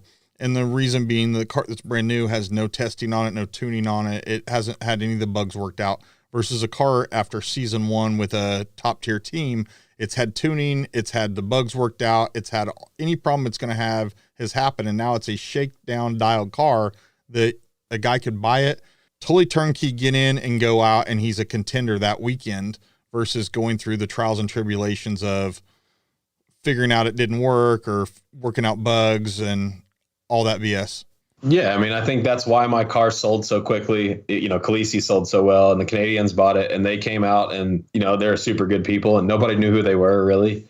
And they came out and qualified in the top 10 or top 15. And and the dude probably had like not even 100 miles in the car, and he just beat 90 other dudes who've been there and have cars dialed by jumping in this car. But those other guys are like the spirited trail riders. Right. Yeah, well, there's guys that are for real, and there's guys that are out there to have fun, and that's totally part of the game. That was actually probably too many cheap shot jabs on. I think Dave did a really badass thing a couple weeks ago or a week ago with his race, doing the OGs plus the Kings, and then I felt a little bit watered down when he opened it up to kind of everybody that was able to show up and do their trail ride.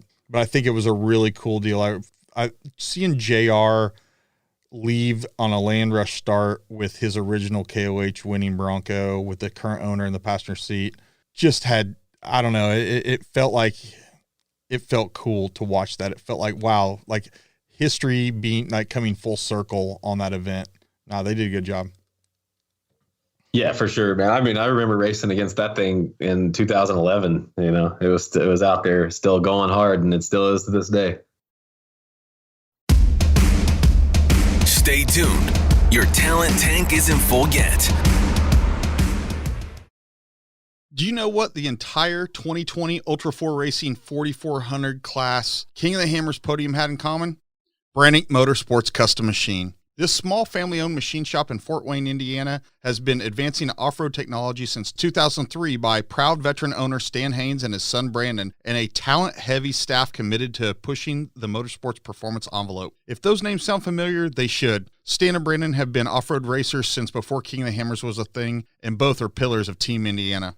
I'm always talking here on the Talent Tank about supporting those that support you. I'm struggling to think of a sanctioning body that Brannick hasn't supported in rock sports. ULTRA4, We Rock, Pro Rock, just off the top of my head. And I support these guys myself. My current daily driven pre-runner Chevy has numerous one-off custom pieces on it, from rear axle flanges to custom 5/8 inch lug nuts. I sent the crew at Brannick my ideas, and they made them a reality. Between the Brannick lines of forged 4340 axle shafts all the way to their custom billet 300M shafts, Brannick has you covered with pretty much any custom axle shaft, any spline with no size or length restrictions. Need a rare oddball shaft for your Unimog? They have those as well. Sway bars, a large inventory of rod ends, big and small, their amazing specialized lightweight racing brakes, and unit bearings in numerous bolt patterns, onto their line of custom carrier bearings and U-joints in 1480 and 1550 flavors. And I about missed mentioning their amazing milled out aluminum suspension components, 7075 billet aluminum links and trailering arms. If you haven't seen these, you're missing out on some very aesthetically pleasing pieces of hardware. Brannick prides themselves on quality, service, and value, proudly making parts that wear the Made in the USA moniker. No matter if it's for your daily driven Jeep, Toyota, Chevy Pre-Runner, or something more serious like your Rock Bouncer, ULTRA4, or Trophy Truck, you're covered with a call to Indiana. Did I mention I've met a land speed racing team that runs Brannick axles at over 300 miles an hour? Yeah. To ensure you eliminate your downtime while recreational wheeling this weekend, reduce your time in the shop turning wrenches on repairs, or looking to put your race car on the podium, call Stan and Brandon at Brannick, 260-467-1808, or on the web at brannickmotorsports.com. Brannick is a full-service machine shop that can handle everything from one-off to production runs. If they don't have it, they can make it.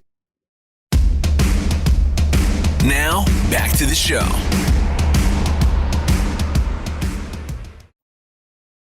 So we've got some new racers. We talked about new racers getting in cars, that they're dialed in, worked out, and that's the value that, a guy like you can bring to the table for your new cars. You build it, you race it, and then it's now it's shaken down. It's ready to continue to win, continue to put guys on the podium. But we had a guy come in a couple years ago, wanted to, big name, wanted to get his feet wet in the sport, wanted to open up different avenues for his marketing partners, different avenues and revenue streams for his business. And, that guy's name's Vaughn Gittin Jr. He's a, world famous drifter. He came in, he did his homework, and he reaches out to Randy, and he's having a car built. What was the conversation in there where one or both or all of those guys called you to come out or was it Lauren involved, call you and say, hey, do you have time to shake down this car and work on this car and kind of get Vaughn comfortable with Rocky? His Bronco, because you were pretty involved.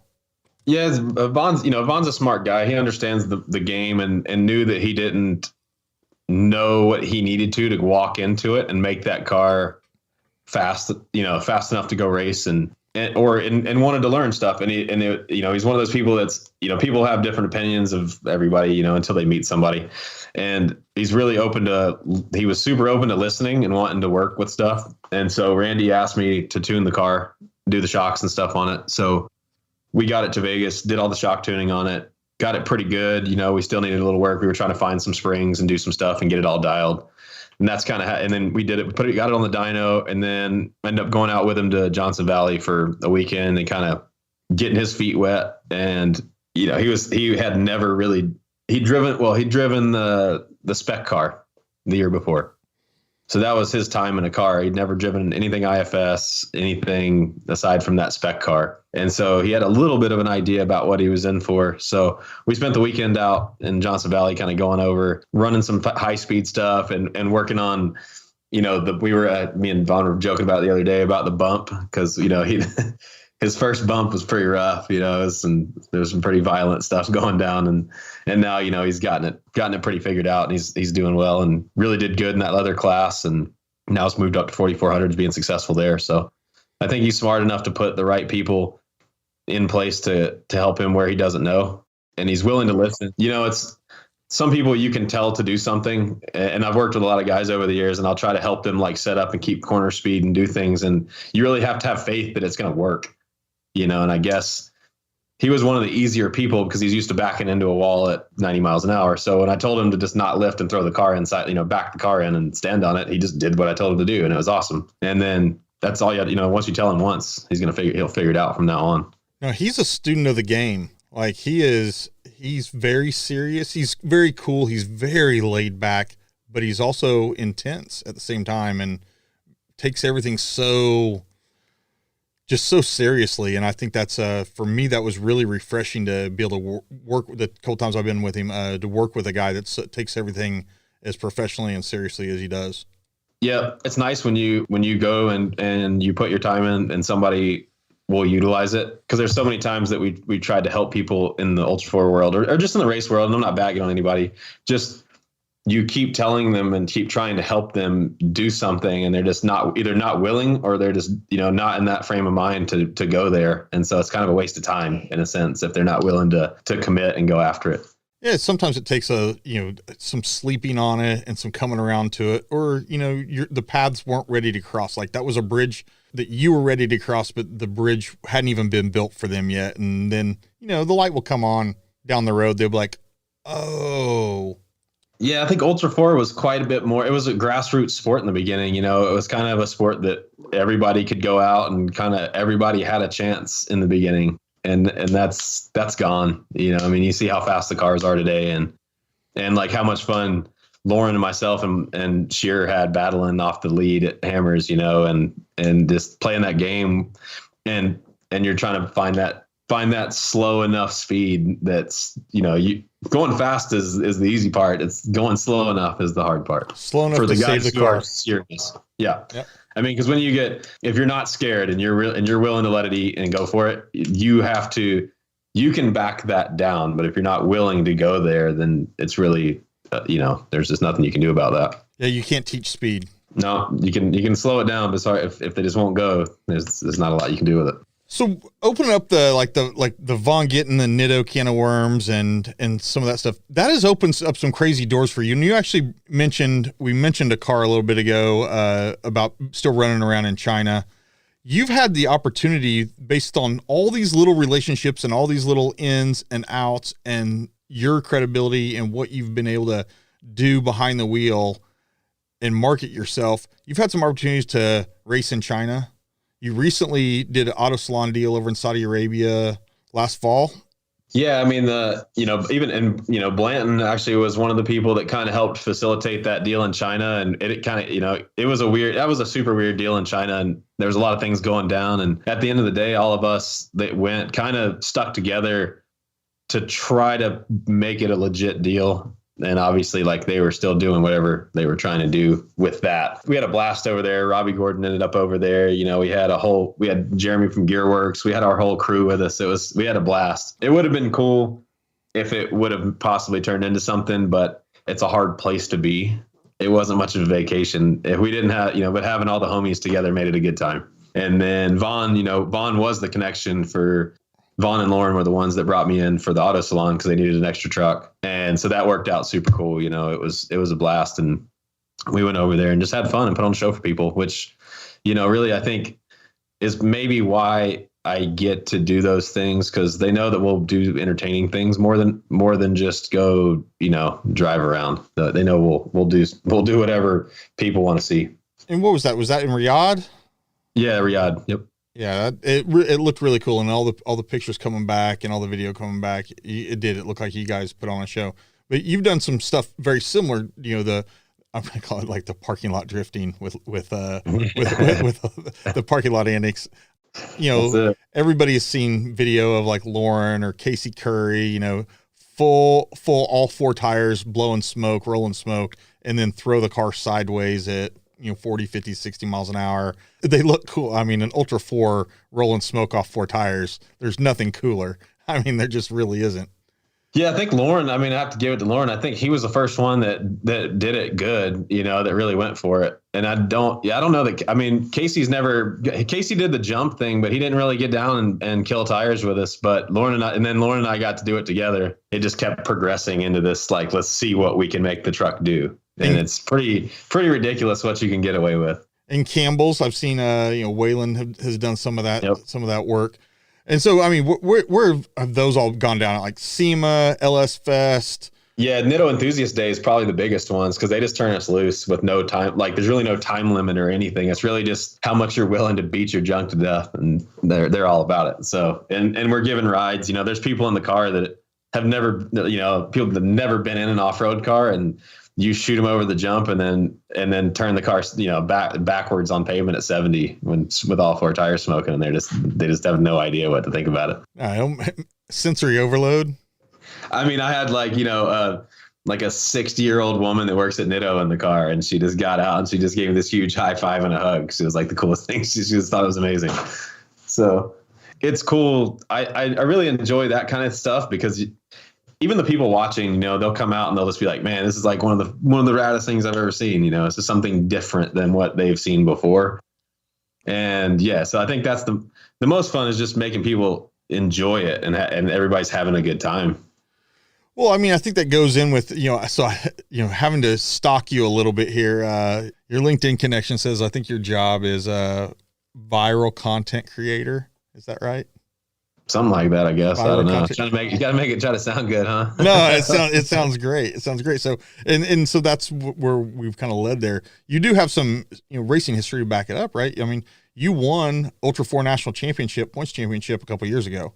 It wasn't very long ago. 17? Yeah, I think that was 12. Yeah, we won the championship and we got Sportsman of the Year that year, which was super cool. That was a rad thing to get, on top of it. And when Randy and I built that car, when we were sitting down having a Pacifico, at midnight after working 17 hours or whatever for day 87 in a row, or, you just lose track of it. And he's like, what's your goal this year? And I was like, I want to win a championship. And, we're just trying not to kill it. Like, just trying not to die from exhaustion to get this thing done. And we did. We went out and won a championship that year. And then after that, it was kind of like, all right, what's next? And it was fun winning a championship, but I drove a totally different way that year. Yeah, I drove to finish every mile of every race, guaranteed. And never, the whole time you just feel like you're being reined in, like you're not able to just go out and have fun.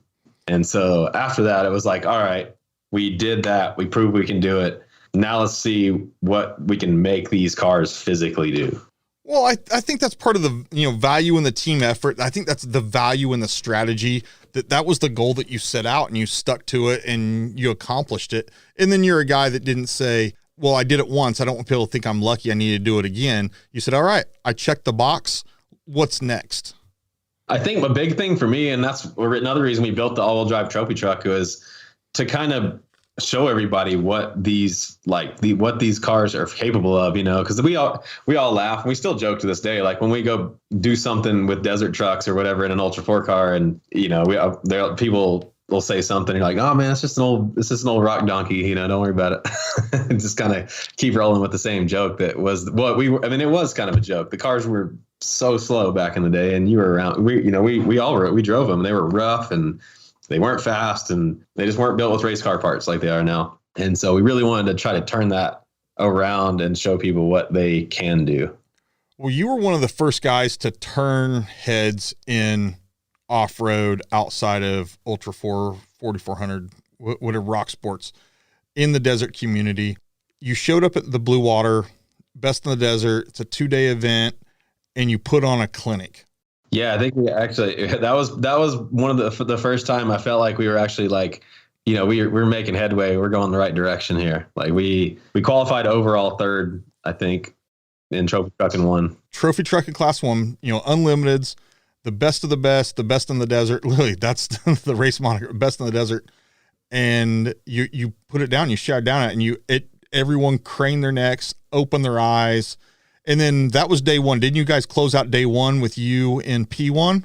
I think we were second.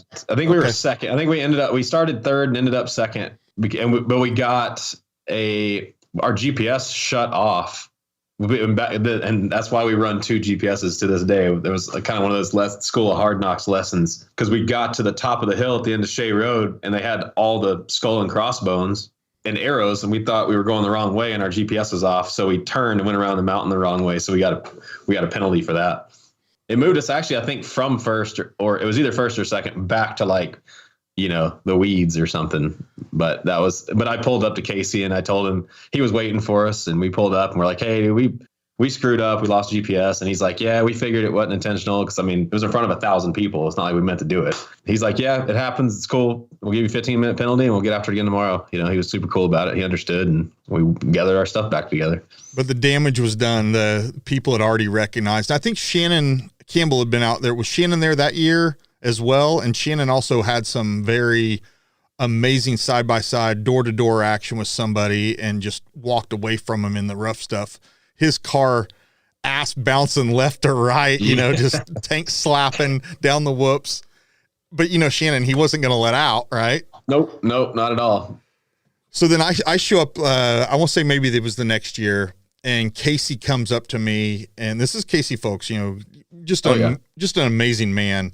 You know, sad we lost him a few years ago, but he came up and he said, so you're Nick Nelson? I said, no, I'm not Nick Nelson. Well, Nick Nelson came out here with a 4-wheel drive King of the Hammers car, and he did pretty good. So he set the bar pretty high for you. You gonna be able to keep up to that? And I was like, Nick set a pretty high bar, Casey. I'm going to do as good as I can. Okay. And he goes, and you know, he gives you like the thumbs up, the Casey thumbs up. Yeah. Booyah. Yeah. A little booyah. Get the booyah. But to show up, like, he was very happy to have us there, but too, that, you know, immediately we got compared to you and the clinic that you'd put on, because everyone had apparently talked about it from then on. Like, these are no longer rock donkeys. You can't talk about them like that. You can't put them in the back. They're outrunning trophy trucks today. We missed a corner in qualifying too. We totally just missed a 90 right and still qualified third. And we thought we were going to be in like last or something because we'd missed that corner. And so we went out and we were on the boat sitting at Fox's on the river, you know, the bar, hanging out, having a beer. When the text came in that we were third, we were like, oh, holy shit, you know, like we're actually there. So we were bummed, like so bummed because we actually would have had the pole by the time we lost. So we were so bummed, but so excited at the same time. I remember it being like the most bittersweet feeling ever. No, I mean, I didn't get a third, but to finish qualifying at the Mint, you know, one of the years, and finish and go back, and we're all kind of hanging out in the trailer, and everyone's like, hey, let's walk over and see like where you're at. And there was 90 trucks in class 1s in that race, and we were 16, and to qualify 16 was like, are you in the names that were after me? We're like guys that like, dude, I'm just a redneck from Texas, you know? Yeah. I don't know.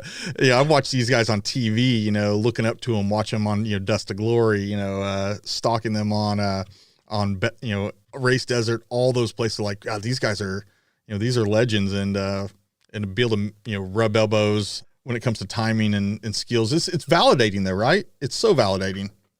It is. I mean, we got some of that with that. Our first hammers, you know, we really went out there expecting to be like the new guys in the back, and to be passing all these guys who are in hammers, you know, and this our first one was like that. All right, like we actually might be all right here. You know, we have a chance to do some work with this. And so I remember that feeling is kind of what makes you want to push and makes you want to do better. Like each time, you know, you're like, all right, like we're here, we can do this. And then next time you try to do better and better and better and better and better. And that's a never ending, you know, you're chasing it. So King of the Hammers 2020, you've got the all-wheel drive trophy truck out. It's fresh back off the boat after being in Saudi Arabia over there in Riyadh for the Auto Salon deal. You get in on the Thursday, the T1 race. You're doing pretty good. Walk us through your prep and walk us through like the decision, like to go ahead and sign up and race that event. Well, the year before, David called me and he's like, hey, if you want a spot, I know you got both trucks, because we were trying to sell the trophy truck at the time. Obviously, like I didn't intend to have 2 trucks. So I built Khaleesi, or started it with the full intention of having that money back before it was over, you know, like I would get it sold in the meantime and then I'd be all right. So then that turned into obviously like a, same as it always is, trying to finish a car. It's always a nightmare. And that was nightmare times 5, because now I didn't have that money back. So it was like every credit card, everything you can do to make hammers, you know, and then we went out and lost the motor. And without having that money, there was no way, you know, David give me a T1 spot so I could run both races, and I just couldn't afford to do it. There was just no way. Like we barely made it there with the other car. It was scratching pennies together to get there. So the next year, since we didn't have Khaleesi, I was like, all right, if the truck's here, we'll go for sure. You know, we got to try it. We got to try to get this thing out where it needs to be one time at least, because that truck's it's been like the curse ever since that thing was done. And there's a whole story behind that thing, which is a long one, but we were hoping to kind of knock that curse off of that thing, and obviously it didn't happen. It happened quite the other way. Yeah, you're having a finishing issue, right? That thing is just been, I mean, we can go test for 5 miles or 500 miles and not have a single problem, and then we go to qualifying and break a rocker arm in the motor, or, you know, shear the steering bolts off at the Mint that time. I mean, it's like at mile 7, you know, it doesn't matter if we test 5 miles or 500, it just like right there every time. We have some problem with that truck. There was a point where you and Lauren were both talking about building like 6100 trucks, and then they became all-wheel drive trucks, and then Lauren didn't, but you did. Well, so I guess to get into that, the whole, I was originally going to build a Pro 4. Okay, that truck was cool. supposed to be a Pro 4 because I really, really liked Glen Helen. I really liked, all the short course racing we were doing with ULTRA4. And, kind of to move into that sport where, you have TV coverage and you have fans in the stands, and where you can maybe make it as a privateer driver, that's probably your best shot money wise, being able to bring in money. So Nitto was they were piddling, they were sponsoring the Torque series. So we flew in to Sturgis during Torque, talked to BJ Bartwell, who owned it at the time, and was trying to work this whole deal out, and the tire never came together. And so we were months and months and months on standby. Like I had a crew chief lined up who was Ricky Johnson's crew chief when he won his championships in Torque. He was going to be my crew chief. So he had, course notes, setup notes, had built the trucks for Ricky. And we were ready to go to Laser with a truck and never got a tire. And I didn't want to burn the bridge with Nitto. And we had the off-road tire. And I had a handshake deal for an engine program. It wasn't a contract on paper. It was a handshake. So because I had an engine deal to build a trophy truck, which I would have never done, knowing that we couldn't afford to run the trophy truck without like a full engine sponsor, right? Well, so we ended up deciding to build the trophy truck because we had the opportunity for the motor. We had the parts sitting there. We had everything ready to go. So we built that instead. And halfway through, events outside of my control changed and that deal went away. And we got left with a truck with no engine package and no help at the end of the day. So that's the story that nobody really knows about that truck. Well, and you and I have had this discussion just about things that you can stress about and things you can't stress about, and keeping your mental game spot on. And you can worry and stress all you want, but you should only work and focus on stressing about things you can control, and then learn to, I guess, categorize and catalog things you can't control, and then ranking them, right? And that was something that completely out of your control, and you're going to beat yourself up about it, but at the same time, hard to not stress about something like that. But should you have? That was the first time that I really could, I let it get control. I lost control of it and let it take over, because I'd worked so hard to get where I was, to build this, have these marketing partners and have all these opportunities. And we have this new thing come in and it has all this potential. And I've worked so hard to build my name in the industry. The last thing I ever wanted was to look like the guy who didn't deliver and made promises he couldn't keep. And that's if nothing else, like, you have your word, that's all you got. And you lose everything else, you have that. And I felt like it was nobody's fault, but at the end of the day, I'm the one responsible regardless of what happened, because I had a commitment made to me. And in that respect, I made a commitment to other people. So now I'm not going to throw them under the bus. It's not anybody's fault, but at the end, it was just something. And I didn't have the money I can't go to Croyer and drop 80 or 100 grand. Like, it's just not there, That was one of those things that was a really, really hard lesson. Like, I made myself physically sick, stressing to the max about how to fix this problem, where there really was nothing I could do about it. And sometimes, just going out and talking to each of those guys that you had this, deals with or planned deals with, and be like, dude, here's what happened. Dude, we're human things. And we've all, here's the thing. You would have never failed if you would have never tried. Right. It felt like a huge backfire and a failure, because you're ready to go. It's not for lack of effort or lack of, the truck was done. The truck was complete. It was sitting there for months, just waiting, and nothing ever showed up. So I did. I went to everybody. I didn't really tell them the whole story.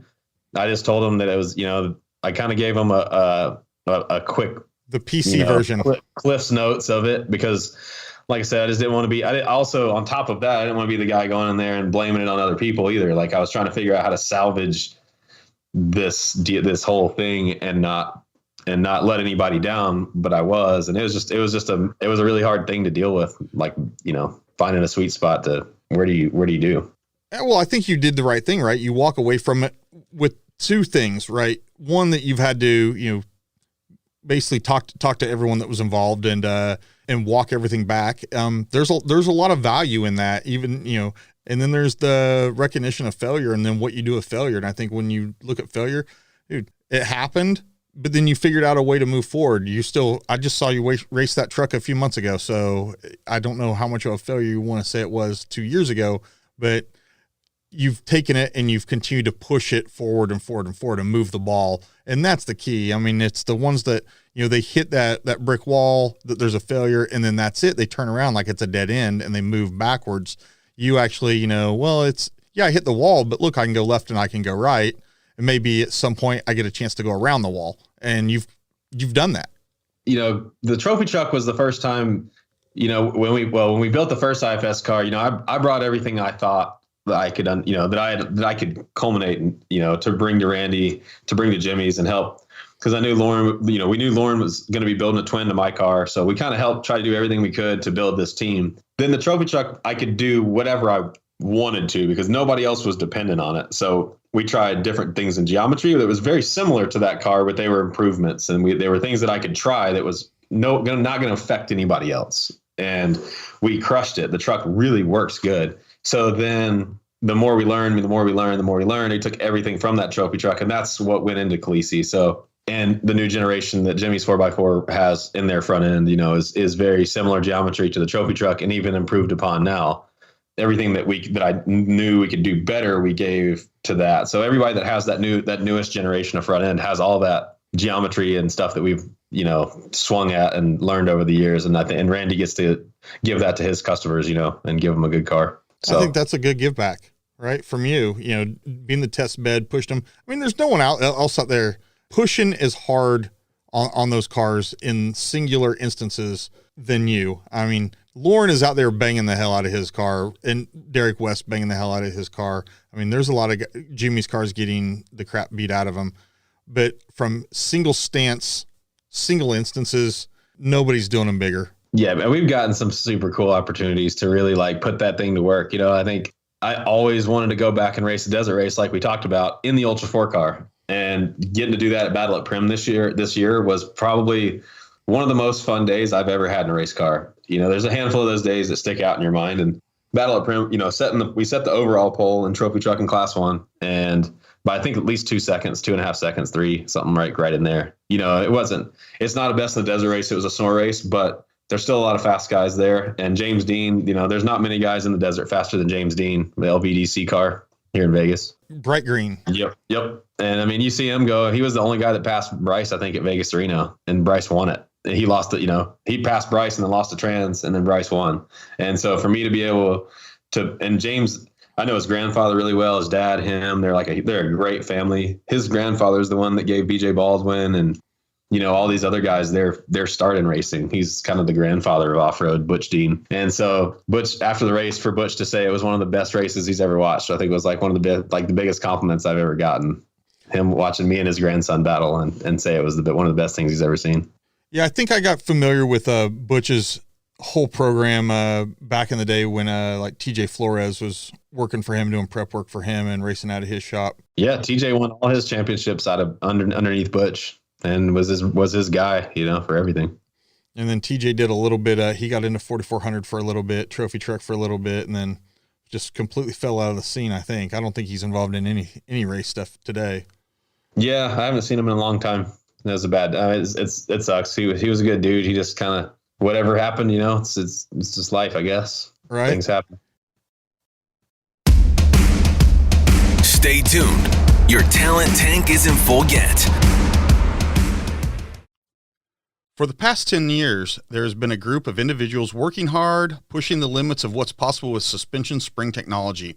Today, that group has opened some exciting new doors, stepping out with the release of their own line of premium high-performance coil-over springs. Magnitude Performance Suspension is now up and running at their new complex deep in the heart of Texas, manufacturing their new line of premium chrome silicone springs right here in the USA. While the name and location is new, the crew at Magnitude is anything but, with extensive multi-genre racing application experience, including 10-plus years specifically testing, tuning, listening to, working with, and answering the needs of Ultra-4 and off-road racers alike. I'm ecstatic to have Magnitude on board as a partner of the Talent Tank, and I stand behind their products as I'm a customer of this team myself. When I was building my last race car, I reached out to now president of Magnitude, Jason Yode, about his sway bar design. He built a sway bar to the specs he calculated for my application, and it was 100% dialed in right out out of the box. That almost doesn't sound real, but it happened. Proof this team at Magnitude knows suspensions, springs, sway bars, what works, what doesn't. And I haven't even mentioned their line of valve train springs. They do those as well. LS, LT, diesels, drag racing, duals, and triples, they've got them all. No more waiting around for springs to be made, back ordered. All the while, you could be testing and tuning your vehicle and practicing your best podium pose. Magnitude has over 10,000 springs in stock. That's over 225 different lengths and rates. These guys have embraced technology with real-time inventory status on their website, so enthusiasts and competitors can order with confidence that Magnitude has the parts you need when you need them. I know I mentioned that they are in Texas. That makes me proud, but that also means they are centrally located for quick shipping to your door. No more right coast waiting on California or left coast waiting on North Carolina. Give the team at Magnitude a call at 866-674-1516 or hit up their website, magnitudeperformance.com. Mention you are a fan of the Talent Tank or use online code TT10 and get a special 10% discount.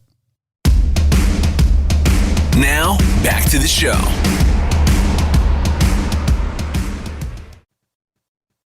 Well, so let's talk about, let's shift gears a little bit before I have some other questions for you. But shifting gears, I want to shift over social media leveraging, marketing yourself. We talked, when we opened up the session, talked about some really big air stuff that I've seen you do, like Lake Elsinore on the Pro 244 track, just sending it. Nationals, I think there was some stuff at Nationals, just full out flat, getting it. You brought up Prim. I think you did Rage at the River recently. Maybe that was last year in your trophy truck, and like the road crossing, clearing the pavement. That's always pretty cool when you can see somebody clear pavement. Not a lot of guys stay wooded like that. That was all she had. We gave her everything she had. I was like the in car. I think it was like 1.5 miles without lifting to get to like whatever the speed we could get. I think the dike jump down off Prim, that coming off the dike jump, looking like a rocket ship, and carrying probably everything of 200, 220, maybe even 240. We left I think at 127 on that one. It was 127 miles an hour when we took off. Yeah, and you carrying almost a football field in the air. It's like 20 foot at the beginning, and then it just tapers off in a wedge. But obviously, you have a propensity to go big air. What are the steps that you go through, Nick Nelson, what are you looking at when you say, you know what, I see an opportunity there for me to do X, Y, Z with my car, and I can do it. You're almost, I'm not going to say you're a stunt man, but you're kind of a stunt man on this. You're clearly not doing math. I don't think. I think it's all, in your head. What are the steps in the process as you go through to kind of qualify? Am I going to hit this jump? Is this something that, do you walk it off and then you kind of decide game on or game off, or how do you handle that? Because there's not a lot of people doing what you do in an Ultra 4 car today. It's funny. I think the only one that I ever walked that I really even gave any thought to was Potato Salad Hill, which is probably the smallest and easiest out of all of them. But it's a blind takeoff, and there's a lot of boulders down there, and you have a short parking lot. So my main thing was, and there's a lot of people there too, because there was trucks at the bottom of the hill. So if you rolled it or something, you're going to hit people's vehicles. I mean, that was kind of one of those. Lauren and I were standing there laughing about it, and he was there and he'd done it. Lauren's actually jumped that one too. So that was about the only one that I think I actually gave any thought to, was just trying to be safe about it and not take somebody out or end up in a creek bed or something stupid. But, and that one was the simplest and easiest probably. And then any of the other jumps, really like the Elsinore or the Prim, I know how the truck, I know we tuned the truck. I know it flies good. And if you watch in the video at Pismo, it's just like the trucks work just like a dirt bike when you get into the big air like that. So you can actually move the truck with brakes or gas or just letting off the gas or anything. So if you watch the Pismo jump, about halfway through the air, you'll hear the throttle and watch the front end come up a little bit, about 5 or 10 degrees, just to resituate the car for the second half. And then try to bring the tire speed back up so you don't shock the drivetrain and stuff like that. That one I crept up on that one a little bit in Prim, because if you go too far, you're in trouble. You can go short and you're not in trouble. So I think and nobody was there hitting it, and nobody gave me a speed, even though the other guys were there. There was really nobody there hitting it at the time, and none of the guys had a number for me. So I had to take a shot in the dark, really, and just guess. So I hit it, and I was not far off. I was a little bit short, and then I just walked it out. I just added a couple of miles an hour, like 2 or 3 miles an hour, about 2 more times, and that put me right where I needed to be. And then we just kept hitting it over and over and over. And then Yeah, it was huge though. And I didn't realize the guy in front of me, he cleared it and broke his back, and he pulled up. I thought he broke the truck. I didn't even realize it. So I went around and did it, and I landed in the flats too. And that was the hardest hit I've ever taken in the car in 10, 12 years or whatever we've been doing this. Like, it by far was, if I didn't have my R3 on, I would have been hurt probably too. But having hard shell seats, good shocks, proper shock tuning, like, we have Mastercraft good belts. I had my R3, my carbon fiber helmet, which I have, lightweight on my neck, and still like those two strings that come up the back of your neck it was like a couple weeks of just like pretty rough after that one. I had no doubt that you were taking all the precautions to go do something like that. But at the same time, there's always I don't mind hitting big stuff, but at the same time, I don't like being the first one to do it. And well, it's kind of I thought, these guys have been out there a bunch. These guys, I've seen the videos of them. So I'm thinking like, cool, like somebody's going to give me at least some kind of pace to start with, since I've never seen it. And everybody's just staring at me when we get there. So I'm like, well, I guess I'll just hit it. So I just jumped back in my car and went around and went for it. And I think I hit it like 56 miles an hour or something just to see. And that's kind of the difference though. You kind of have to, you got to be a little, if you're doing stuff like that, you have to kind of, you've seen a lot. I mean, we've all seen the videos, these dudes just going full retard and getting seriously hurt, like in the dunes, and doing these mega huge jumps just to flat. And it's not going to ever go well. You got to be smart about it. Well, yeah, I think the first one I saw that I was really just absolutely floored with there. I think it was at Pismo too. A couple of years ago, it was Frank Taylor in that like white Missoula, like pre-runner truck. And he just, I think him, there's a guy named Turbo Mike that's out of Texas. They were all out there and just sailing these big ass trucks. So we knew it could be done, but when yours came out, I don't know. It sounds like I'm blowing your head up too much, but I'm still enamored with how far it almost does. Like I said, people I worked with watched the video and were like, that's fake. Like, no, it's not fake. I guess it just doesn't feel like watching the video. I was like, man, that's rad. But when you're in the car, it's fun. It just doesn't feel much different than a lot of the other things we do. I think Elsinore was the first one that gave me that taste of the big huck that I was like, and I just never, like, I always wanted to do it all the time after that. So this is, really helped you contribute and give back to, your sponsors, give them back extra marketing material. They're able to see, every time a viral hit of yours comes out, they of course, get their namesake is out there. You're giving back in that regard. Have you been able to, monetize that any further? Have you been able to push the Nick Nelson Motorsports name further? Has there been any ideas for what your next thing is going to be? You going to go out and do some other crazy stuff? What's next in that regard? It's funny. Like we really did nose of the grindstone race stuff, like hardcore, like we're going to make every race. We're going to race these series. We're going to do this. We're going to do this. And like, one day you'll make it. One day you'll make it. And this past year, we more or less just kind of went out and had fun, like really. And I had no idea what was going to happen at Pismo. I got there to hang out with these guys, and we just went out and literally just spent the day having a good time. And that's what came of it. And it went, bigger than anything. I've set poles at Hammers and won the Mint or done this or that. And it's really like, everybody's like, congratulations. Cool. Like the people that know you, but no kid in the Midwest is going to share that. He doesn't, it's not selling shocks for ADS, but when they see you huck it, the mega huck at Pismo, that's something that they're going to look at and be like, dude, I'm wondering what kind of shocks are on that thing, or what kind of wheels, or what kind of this, or just share it to their friends. Because even if you're not a car dude, when you see something that big, you're like, man, that's badass. Well, that's exactly where I was going. Like you're starting, the recognition of other ways to give back value to your partners. I think you're onto something. I don't know exactly what it is or how you can monetize it or work it out or what that next viral hit is. Like I said, Will Gentile talking about like Milk Run. He goes, man, if I knew that running Lauren's car through a garage door was going to get me 10 million hits, we would have done it much earlier. That's kind of the funny thing though, is, and you kind of hit on it, is, you go to a race or something, you have this big master plan for how this is going to like work out, and you're going to get this footage and whatever. But it's the days you go out and you got some homies with you and you're messing around and you jump Potato Salad Hill or you huck the dune or, whatever. I think and that ends up being the big thing that, and it's organic. I guess maybe it's not, because it's not, like you said, half of them are, I don't even have a film crew there. It's cell phone video somebody gave you that you might not even know. Yeah. And it's just cool. But, you know, it just works out that way. If we could figure out what that formula is and replicate the formula, we'd all be rich. Yeah, I think watching the Jim Connor files, I haven't watched all of it, but I watched the first couple episodes, and that was Ken Block's thing was he never intended to do it twice. Like he was going to build it. He was going to do a cool video and never do it again. And then when they were like, cool, man, what's next? He's like, oh shit. Like, I don't know that was it. That's all I got. Like, what do you want me to do?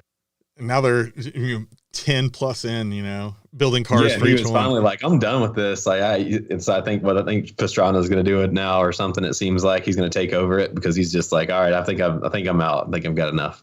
Again, now we're going to downshift to another gear here, and really good segue to some of the work that you've done. But you have a very interesting and tight relationship with Jeremy Witt over at Gearworks. Yeah. And it seemed like you were one of the first guys really pushing the HP 10s and doing test work for Jeremy and the high pinion 10s. I know you've done some stuff with his Turbo Hydro 400 program. He's code-driven for you. How cool is that to be involved in being prototypical stuff? It's kind of funny how that happened. It was totally random. I was out at Hammers. When I moved out here, I still had a Rockwell buggy. I didn't have a race car. I had an East Coast, like Harlan, Kentucky type big 47 LTB Rockwell buggy. And I was at Hammers just out wheeling for fun. And Jeremy was out there and he'd ridden out with his dad, didn't have anything out there to stay. And we were staying for the weekend, and I met him through a friend, and I was like, I got another seat for the weekend. So, I live in Vegas, so you can roll back. So we ended up hanging out the weekend, and that's how I met him and brought him back to Vegas. And he took me and showed me Gearworks, and he showed me like the 36 spline trophy truck axles there, and we're used, like, we didn't have 40 spline stuff back then, some chromoly 35 splines was dope. And I'm like, man, this shit is crazy. I don't even know like who runs this stuff. And it just blew my mind looking at all the cool stuff they had in there and trophy trucks and stuff. Like, I think it was like not even 2 years later after bending all those axle housings when I was going to build the IFS car, I called him and I was like, man, remember all that stuff you showed me? I need it. And he said, go. Yeah, I remember Les from Fig Speed. He's a good buddy of mine. I don't think you know Les from back in the day when he used to race. And he's like, what are you doing? Like, that stuff's so expensive. He thought I was just retarded, because I was going to run this super expensive trophy truck stuff. And it was like the best choice I ever made, because I went from tearing up everything, every race, to this one-time upfront cost of running just full trophy truck hubs and axles and gears to like, I ran 3 seasons on hubs, and never been to spindle again. Never had. So it paid off quite well in the long run. And that's how that relationship really started. That was just the ball just started rolling down the hill. Yeah. Jeremy's almost become, the bellwether by which guys are, running, third members. Like if you're not running a Gearworks third, you're just asking for trouble. Yeah. I don't even want to say this out loud, but I've never lost a trans from Gearworks ever. I've never lost a converter, a trans, anything. I mean, we've torn up diffs, but really the only diffs we have problems with are obviously the big block was just too much for the reverse rotation gear. That's what we kept having problems with in Khaleesi. We could go lead a race, but it just made so much torque that with that gear being backwards, not supported, it's just a time bomb. Yeah, I've heard some guys working on maybe some reversers to put on the transfer case to reverse that.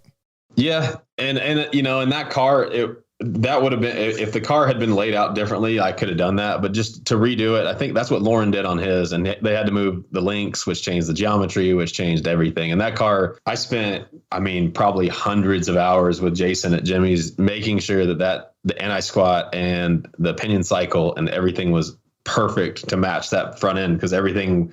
We built the suspension in space and the fuel tank and the drivetrain, and everything else just followed. Like, it was no compromises to suspension.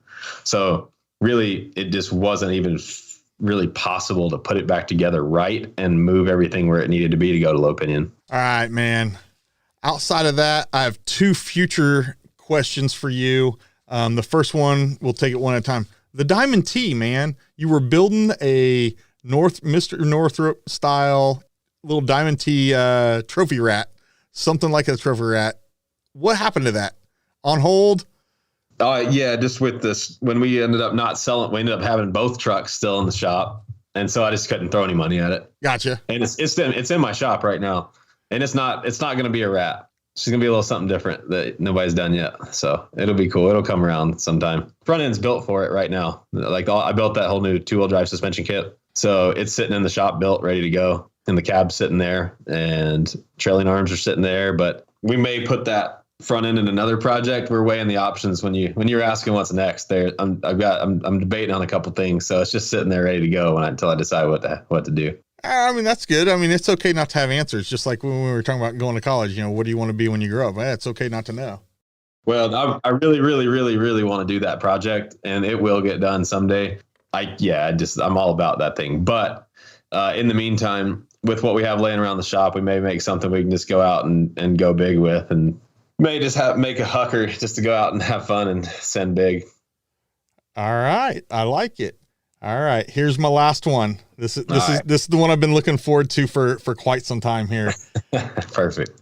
Mini jet boats. Mini jet. Okay. So we're talking like 10 foot to 12 foot aluminum boats. Yep. With UHMW. UMHW skids underneath the boat. So Yep. you can take this thing, and what you tend to do is you get the aluminum boat, you go find yourself a salvaged high horsepower jet ski, take all the crap out of the jet ski, everything but throw the hull away, take the cool stuff, bolt it into this aluminum low profile mini jet boat with UMHW skids on the bottom. And then you go river ripping, good for sandbars and rock bars or ice or whatever. They fit in really tight spaces. So it's kind of like a jet ski, but it's way more robust. Yeah, it's funny. It was kind of that thing. I had my eye on it quite a while, and just really wanted to do one. But we're so busy, and everything else is kind of the way more priority. And I kept sending them to Dave, messing with Dave Hartman. I'd send them to him all the time, and Dave had just enough time idle where he's like, man, we got to do it. We got to do it. And I'm like, all right, if you do it, I'll do one too. Dave actually is the one that like pushed it to finally happen. So they're just super rad, man. We love them. We had him and I and both women in it, and we're doing 50 miles an hour in 2 inches of water, and you can you can see the bottom. There's nothing there, and you're just gliding across it, and then you can jump to bars and whatever you want to do. You can just get away with murder. It's kind of like the ULTRA4 car. It's like a side by side or ULTRA4 car of water. That's what they look like, and you can take them anywhere. And like I saw some guys, they even got little winches on the front for winching over stuff, tree falls when you're in, really tight, backcountry, backwoods, water, or the stuff where the guys are like running Alaska, Montana, Idaho, like the big rapid stuff. David Hartman really got me kind of hooked, when I'd already seen them run across my Instagram, and then he got one. So what did you guys do? You guys bought 4 of them? Yeah, we got 4 of them. Cody at Laser Nut has one, and then the another guy up in Junction has the 4th one, and then we have another round coming. And so we did 4-seaters on this one, so you can kind of have a cruiser and take everybody with you. And then I just picked up another 300 horsepower ski for my 2-seat. I'm gonna do a 2-seat. That's just the race, the nasty race beat down one that we can just try this really stupid stuff in, because it'll be quite a bit lighter and have more power. Is it a 10 footer or is it a 12? No, a 12, but it's about 300 pounds lighter. And it's got we're 1/4 inch aluminum with the UHMW on the other ones. This one's going to be 300 pounds lighter, but have a 3/8 center plate. And so you can really but we're able to lighten it up in other places and then throw in an extra 50 horse at it too on top of that. So just so it gets nasty. Gotcha. Now, where are you guys getting wrecked skis? I ended up finding a ski in Vegas for the 300 one that was just sitting. The people had bought it. Was in perfect shape, actually. And the hardest part of the whole deal is finding them. There's no answer. I got no good answer for you. Wherever you can find one. Dave stole one. He absolutely home runned it on his first one and found like the 1 in a million that fell off a trailer with 4 hours on it, and the people hadn't gotten insurance yet. So it never went to an insurance. It never went to auction, and he just went over and bought it out of the dude's garage, all trashed, and stole it. Jesus. Well, that has been one of my hiccups of why I haven't pulled the trigger on one. And he and I have talked about it like plenty. And then there's the other side of I need to convince a couple friends to also get them down here. We have a ton of waterways down here in Houston. In Texas in general, public, the water is the state land. It's public. So you don't have to have special permits to run on them. You get your little boat license, your little boat tag on it, and you can go anywhere. Now you can't get off on people's land as you're going through it, but as long as you're on the water, you're good.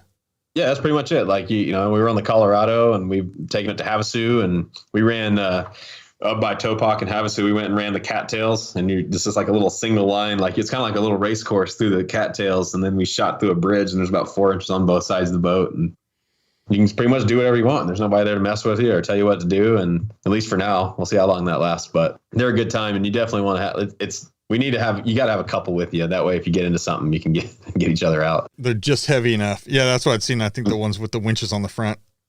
Dave put it on the beach once, and we just picked it up. Him and I just pulled it off by ourselves. It's all right. They're pretty, you can move them. They're not bad. And then with the value of the US dollar versus the Canadian dollar today, they're pretty reasonable to buy from the Canadians who are building these things. Yeah, they are. We did the Jetstream one this time, and then I think I'm going to do a different one. We're working with another guy in Alaska on the next ones, the lighter one. And so I think these are going to be another step above even. So looking forward to getting my hands on that one. We're waiting on them right now. Well, I'm excited. I'm excited. I've been watching, like I said, I've been watching y'all do it, and I've been hesitant, I'm not ready to dip the pinky toe in the water yet. But I have been shopping, trying to find salvage jet skis. Man, they're just few and far between, especially, I'm down on the Gulf Coast where you can basically boat year round here. And I still haven't found, there's gotta be a source. There's gotta be, them things get wrecked.